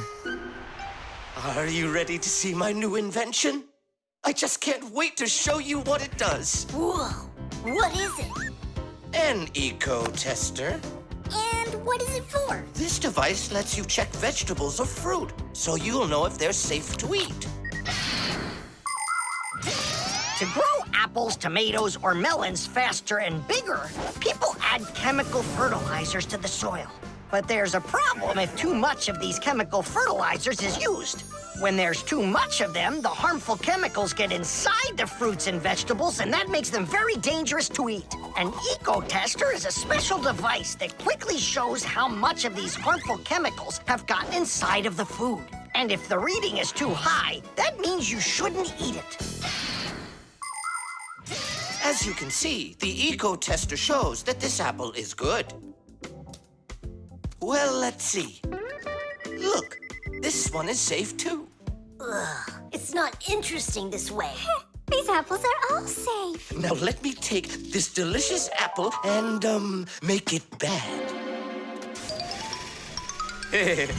We will inject this apple with a harmful amount of nitrates. How come? What do you mean, how come? So we can see how the EcoTester works.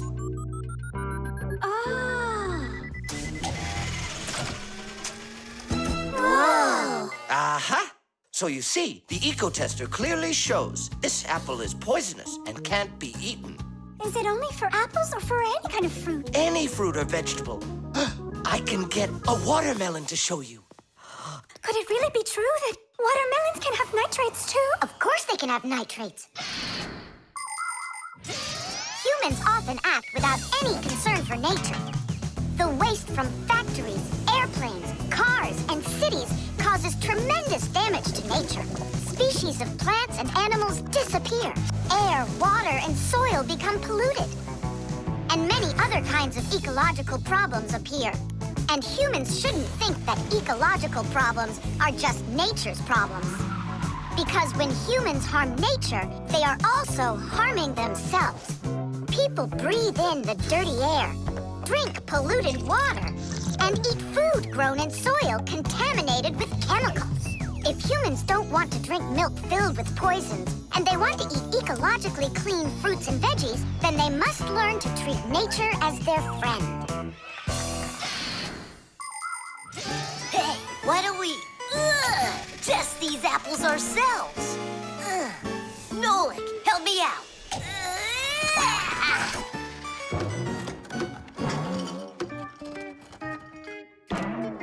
Oh, it rolled away.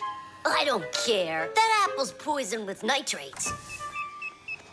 Oh, apples.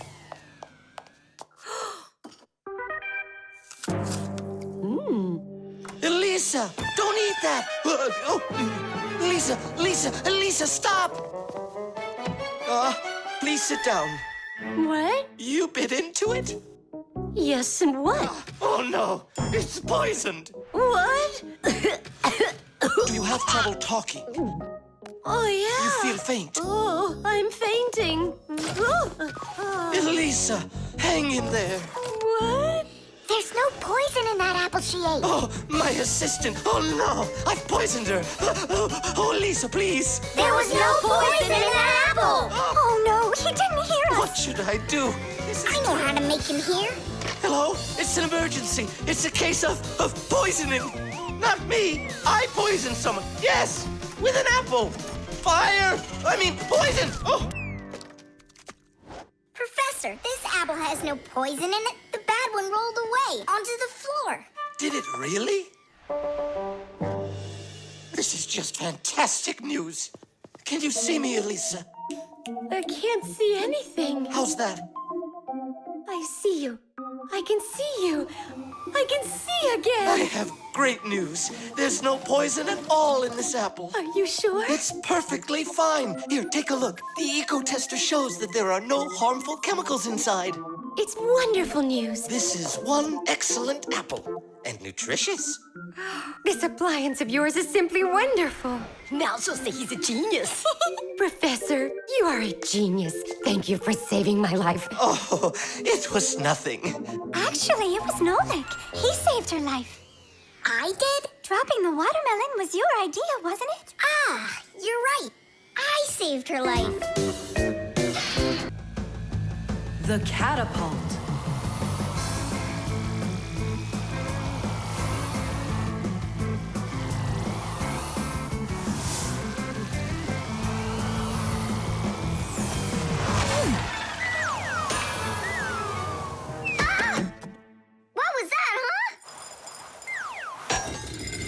Strange. Tom Thomas isn't here. There's no way these toy soldiers could have shot it themselves. Now that was a good shot. It wasn't real long, and not high either. And off target. It was pretty awful. It was good, but awful. I got it. So what do we do? We need to raise it up a little higher. Hey, Fire, Nolik! Why in the world would you shoot at a Fixie? Fixies, they're supposed to be in school right now. Actually, I'm on my way to school. How about you, Fire? Why aren't you in class? Because there it's totally boring. But here, look at what a cool shooter we found. Ha! What did you call it? You've got no idea what this is. It's called a catapult, guys. A cat with gold eyes? It isn't a cat with gold eyes. It's a catapult, guys. Catapults are ancient propulsion machines. They were used to shoot stones, heavy arrows, or barrels with burning tar. The main part of the catapult is a special piece of rope. It is twisted very, very tightly like a spring. The rope is then wrapped around a big spoon. And then, if you pull the spoon back, put a stone in it, and let it go, the catapult fires a shot. Ooh, and the stone flies far, far away. Uh-huh. All right, so here we go. Came up short. What do you mean short? What are you aiming at? You'll see. The spoon needs to go further back. Just a little. Guys, you're gonna break the glass. Nolik, now push. All right.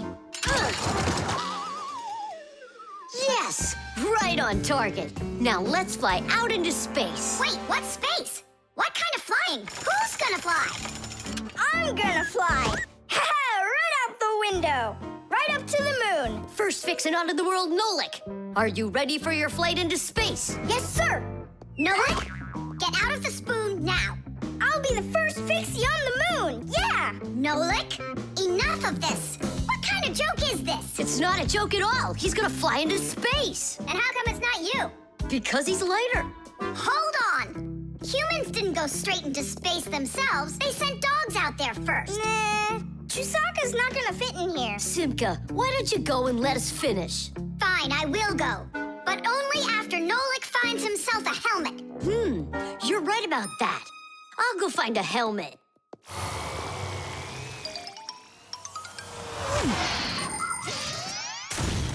The catapult was invented in ancient times, but people still use them today. Only now, instead of launching stones, catapults are used to launch jet airplanes. You see, the runway on an aircraft carrier is quite short, so catapults are used to help the planes move fast enough to take off. Catapults can also be used to save the life of a pilot. When an airplane has an accident, a catapult activates in the cabin. The pilot is shot into the sky and comes back to the ground with a parachute. A plain old slingshot is also a kind of catapult. It's just a very little one. But be careful with this toy. It can be dangerous to others and to you too. As for us Fixies, the only time that we use catapults is on a peaceful mission. Papa's, hurry!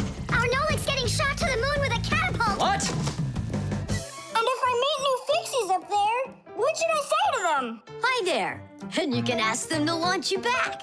So, Let's do it! Fire! Launch it! Stop! Don't!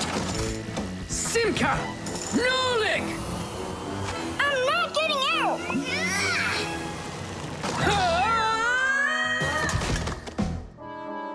Whew! We're alive. hooray! He flew all the way. Who flew away? To the moon? Nope, just a bit short. It's not our fault. You're just heavier than Nolik, and that's why you came up short.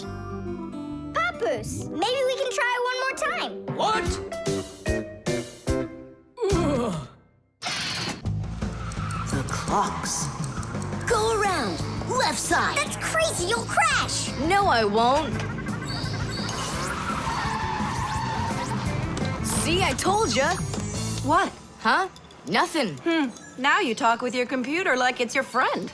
Listen, that's enough playing for today. Oh, Mom, just a little more. I'll give you half an hour while I cook dinner, and that'll be enough for today with the computer.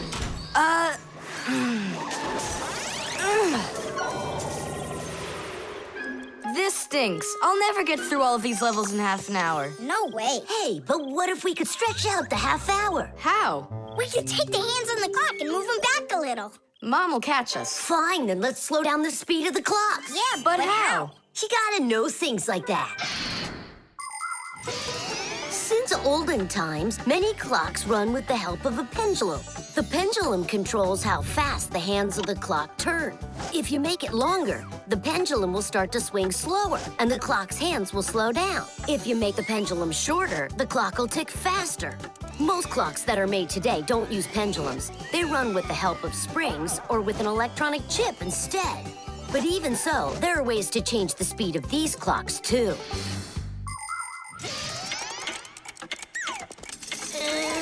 Push it! Wow, you did it! It's amazing how much slower it is. That'll give you lots of time to play. But now you gotta slow down the clocks in the kitchen. Yeah, and every other clock you got.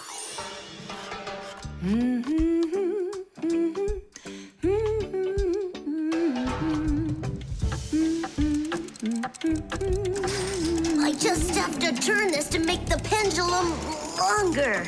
Uh-huh. And now the clock will go slower. Tadee! Fire! Now that clock over there. Let's go do it. That's it! We slowed down every clock, and your mom didn't see a thing. That's great. Yeah. Wow, Tom Thomas, you're cool!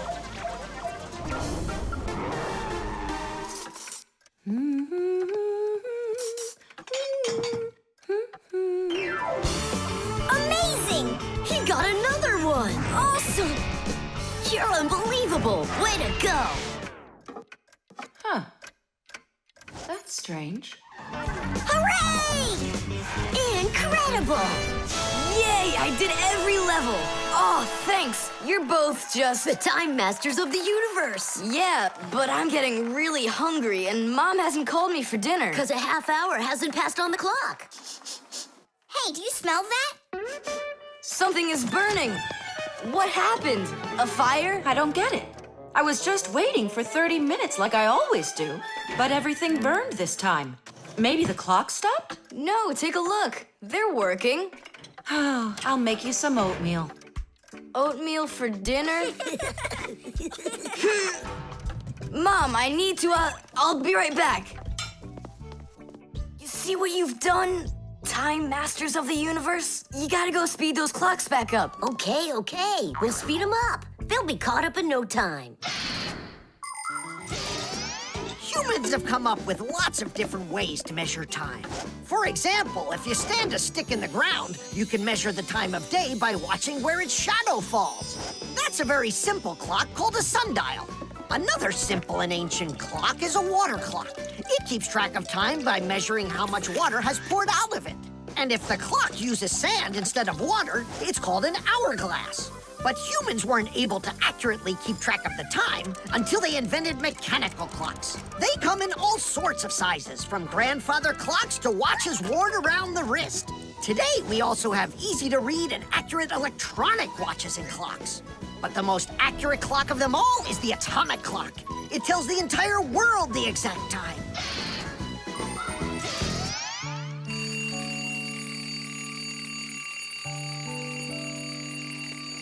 Thomas, why is your alarm clock ringing in the middle of the night, huh? Really? Is it still night out? Look, Thomas. But the clock says that it's morning. Interesting. Yesterday, Fire and I sped up all the clocks, so that's the reason the alarm went off. Sped them up? Are you crazy? Thomas asked us. So what do we have to do now? Don't you know? Get to school, it's time. I'm joking. Go back to sleep. Don't worry, I'll get all the clocks working right again. Can I go and fix them with you?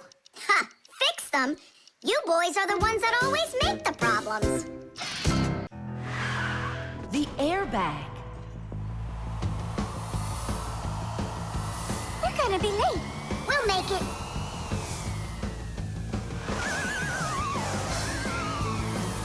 Whoa! Oh, wow.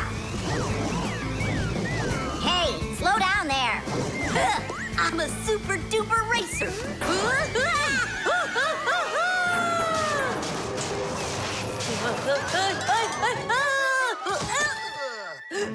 Well, Fire. Again, risking your life. And super racers like me can always count on luck. You know, Fire, counting on good luck is stupid. It would be better if you would keep your mind on safety. Actually, today, Professor Eugenius has something really special to show us. He's going to be testing an airbag. What's that? Digit, explain it. Everybody riding in a car has to wear their seatbelt, because if the car has to stop quickly, the belt will hold the person back. But there are times when even seatbelts don't give enough protection, like when a fast-moving car crashes into something. When that happens, the driver and passengers can be protected by an airbag. You can't see them when they're folded up because they're hidden, but if the car is in a crash, the airbags blow up very quickly, and the person bumps into the bag instead of banging into the steering wheel or flying through the windshield.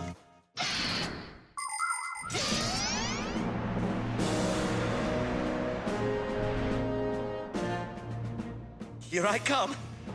And once again, when something dangerous must be tested, Professor Eugenius tests it on himself. But Grandpoos, aren't you scared that it won't blow up with air? Don't worry about the air. A 3 and a 2 and a 1.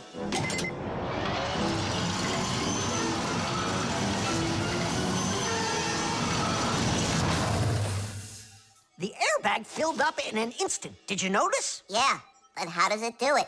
There is a chemical inside of there that quickly burns and instantly turns into a gas the moment the crash takes place. The gas fills the airbag, and there you go. Did I explain that right, Professor?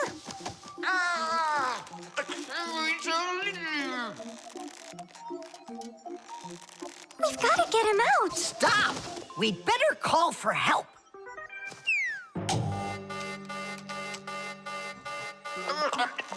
Professor, do you need some help?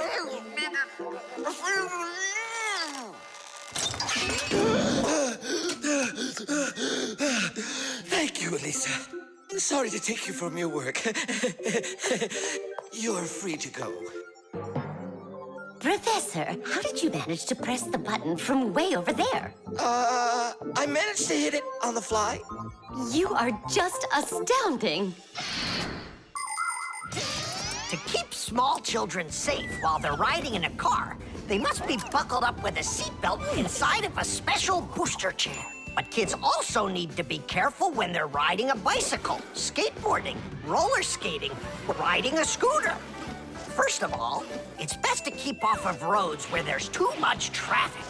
Second, put your protective gear on. For your arms and legs, wear elbow pads, gloves, and knee pads. For your head, wear a helmet. That way, if you fall down, you won't get badly hurt. And third, make sure that people can see you. If you're out riding in the evening, your clothes and bike must have safety reflectors on them. They let drivers see where you are by reflecting the light from their headlights back at them. Remember, better safe than sorry. Here we go. Well, I hope this time I've got it. Should we call his assistant right now, just in case? Let's just wait and see. Ready, set, go! Grampus, he needs to be rescued. No need. I made a change to it. Now the bag not only inflates automatically, it deflates itself as well. Splendid! As you Fixies say, Teach! Today's lesson is done. Hooray! Come on! Where's my Fixie board? I've got your Fixie board, Fire. Here you go. I just went and equipped it with an airbag. Really? Ha! How come? You know I'm a super racer. See? Woohoo! And that's why I installed it. Super racers don't need airbags. We never, ever.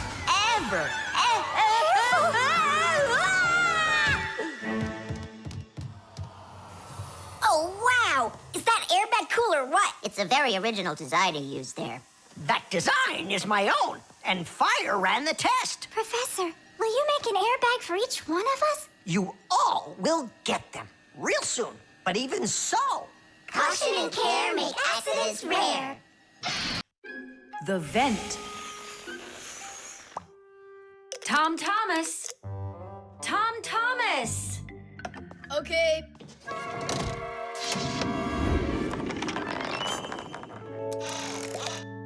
Simka, Tula, check it out. It's pretty, isn't it? Oh, splendid. It's nothing but a trinket. It's completely useless. Useless? Look how well it matches my hair clip. Useful things are the kinds of things you truly need. For instance, like this rope ladder I've got. It's splendid. And where do you plan on climbing with this thing? Now this mirror here is both useful and pretty. Oh, how splendid. Tula, you say everything is splendid. Well, here's something super splendid that I bet you don't have. Oh, what is it? It's a mechanical super claw. It must be just perfect for scratching your back. Now look what I have. A photograph of Vector. And he signed it for me, too. Are you sure that's Vector? You've got a photo of the bravest Fixie on the face of the entire planet? Yeah, and the most beautiful. Is it him for sure? No way. Let me take a look. You'll smudge it. You've been fooled. No. Yes. Jealous? You are. My photo! Oh, no! What was that? A draft.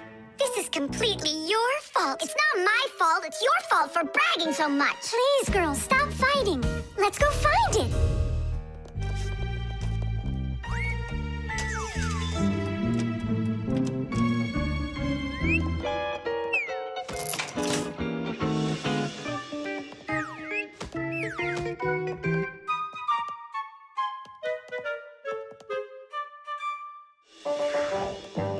It's just horrible to lose a picture signed by the most famous Fixie ever. It will be horrible when that picture of a Fixie is found by humans. So where could it be?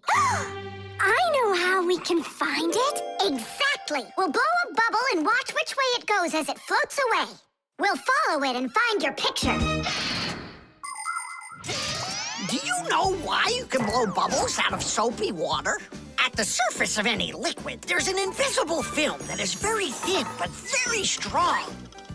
If you want to see it for yourself, fill up a glass with water all the way to the very top. Now you need to take a coin and carefully drop it into the water sideways. Then drop in another coin, and another, and another. You'll see that the water doesn't pour out, but rises up and forms a hump. That's That's because the water at the top sticks together.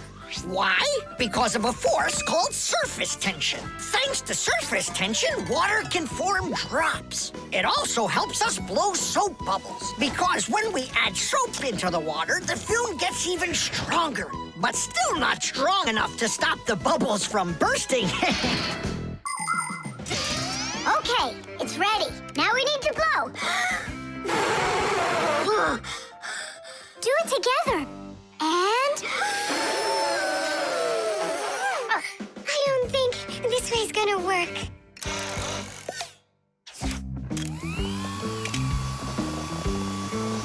Look, it's flying! We did it!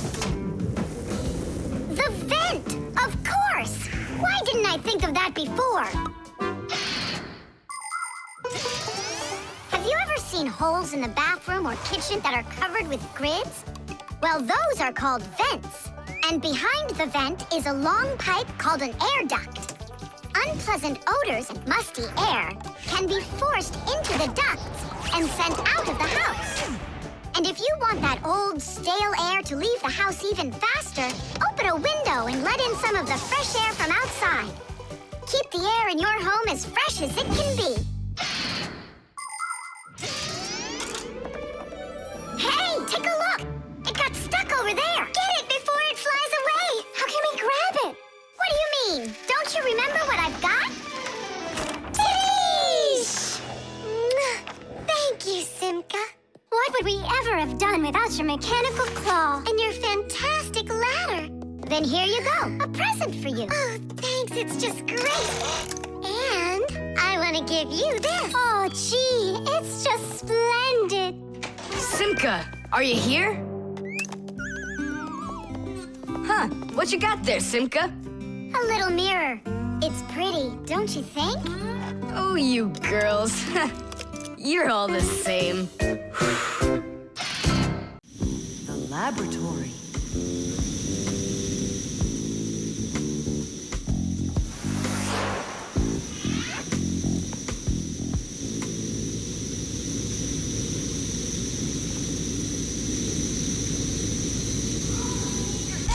You've got to get to the school right away! What did he say? That we've got to get to the school. How come? Did you hear why? I didn't, did you? I wonder if Simka didn't go to school today. Or if Nolik got into some kind of mischief. Oh, I'm worried this is something serious. La la la la la la. And that's 5, 6. I like this hairstyle. 7, 8. Hi there. Hello, Verda. Where's Grampus? I'm not positive, but go and look in the chemistry area over there. Over in chemistry? Tell us, was Nolik doing anything wrong today? Nolik? He's always fooling around. Right. So we're not here for anything Nolik did. Maybe something awful happened to him. Like what? Well, how about anything? This isn't just a school for Fixies. This is a laboratory. The laboratory where Professor Eugenius works is always humming. In the mechanical zone, Professor Eugenius tests all sorts of different devices to see how well they're made. In the chemistry zone, he conducts experiments on the quality and safety of food. In the electrical zone, he repairs electrical devices and checks their safety. Unfortunately, the professor can be absent-minded, and that can cause things in his laboratory to bubble, spark, or even explode.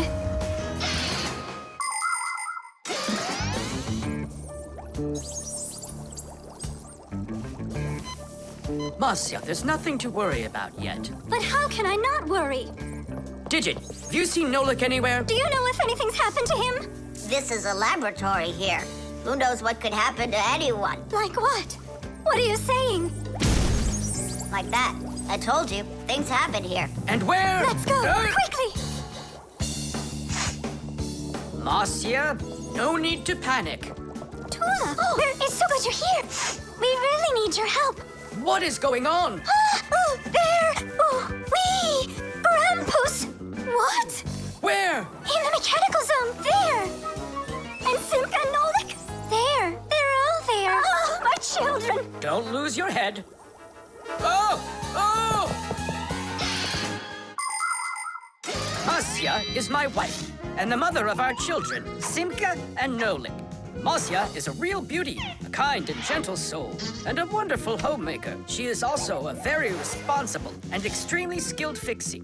She is our family's expert in kitchen appliances and gadgets. Marcia works from morning till night, fixing and cleaning anything that is in need of her expert care, because she just loves when everything is clean and tidy. But most important for Marcia are her children.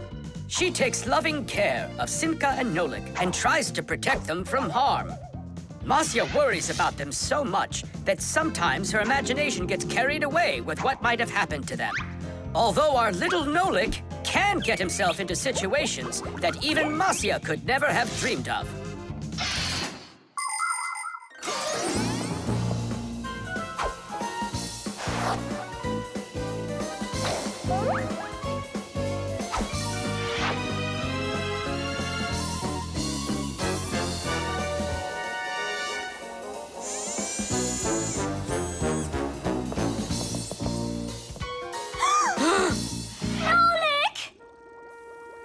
Tight! We'll save you! Hey! You're alive! What's going on? I don't need to be saved from anything. So it's Simka we need to save, not you? I don't need saving either. I'm fine. And what are you so worried about? Everyone's alive. Then why did you make us come here? I need you to help with a little accident we had. Nolik, was this your fault? Oh, no, it's not Nolik's fault. Quite the opposite. He was trying to help me fix it. Papoose, we need you to help us with one of the pieces that we couldn't get back in place. This one?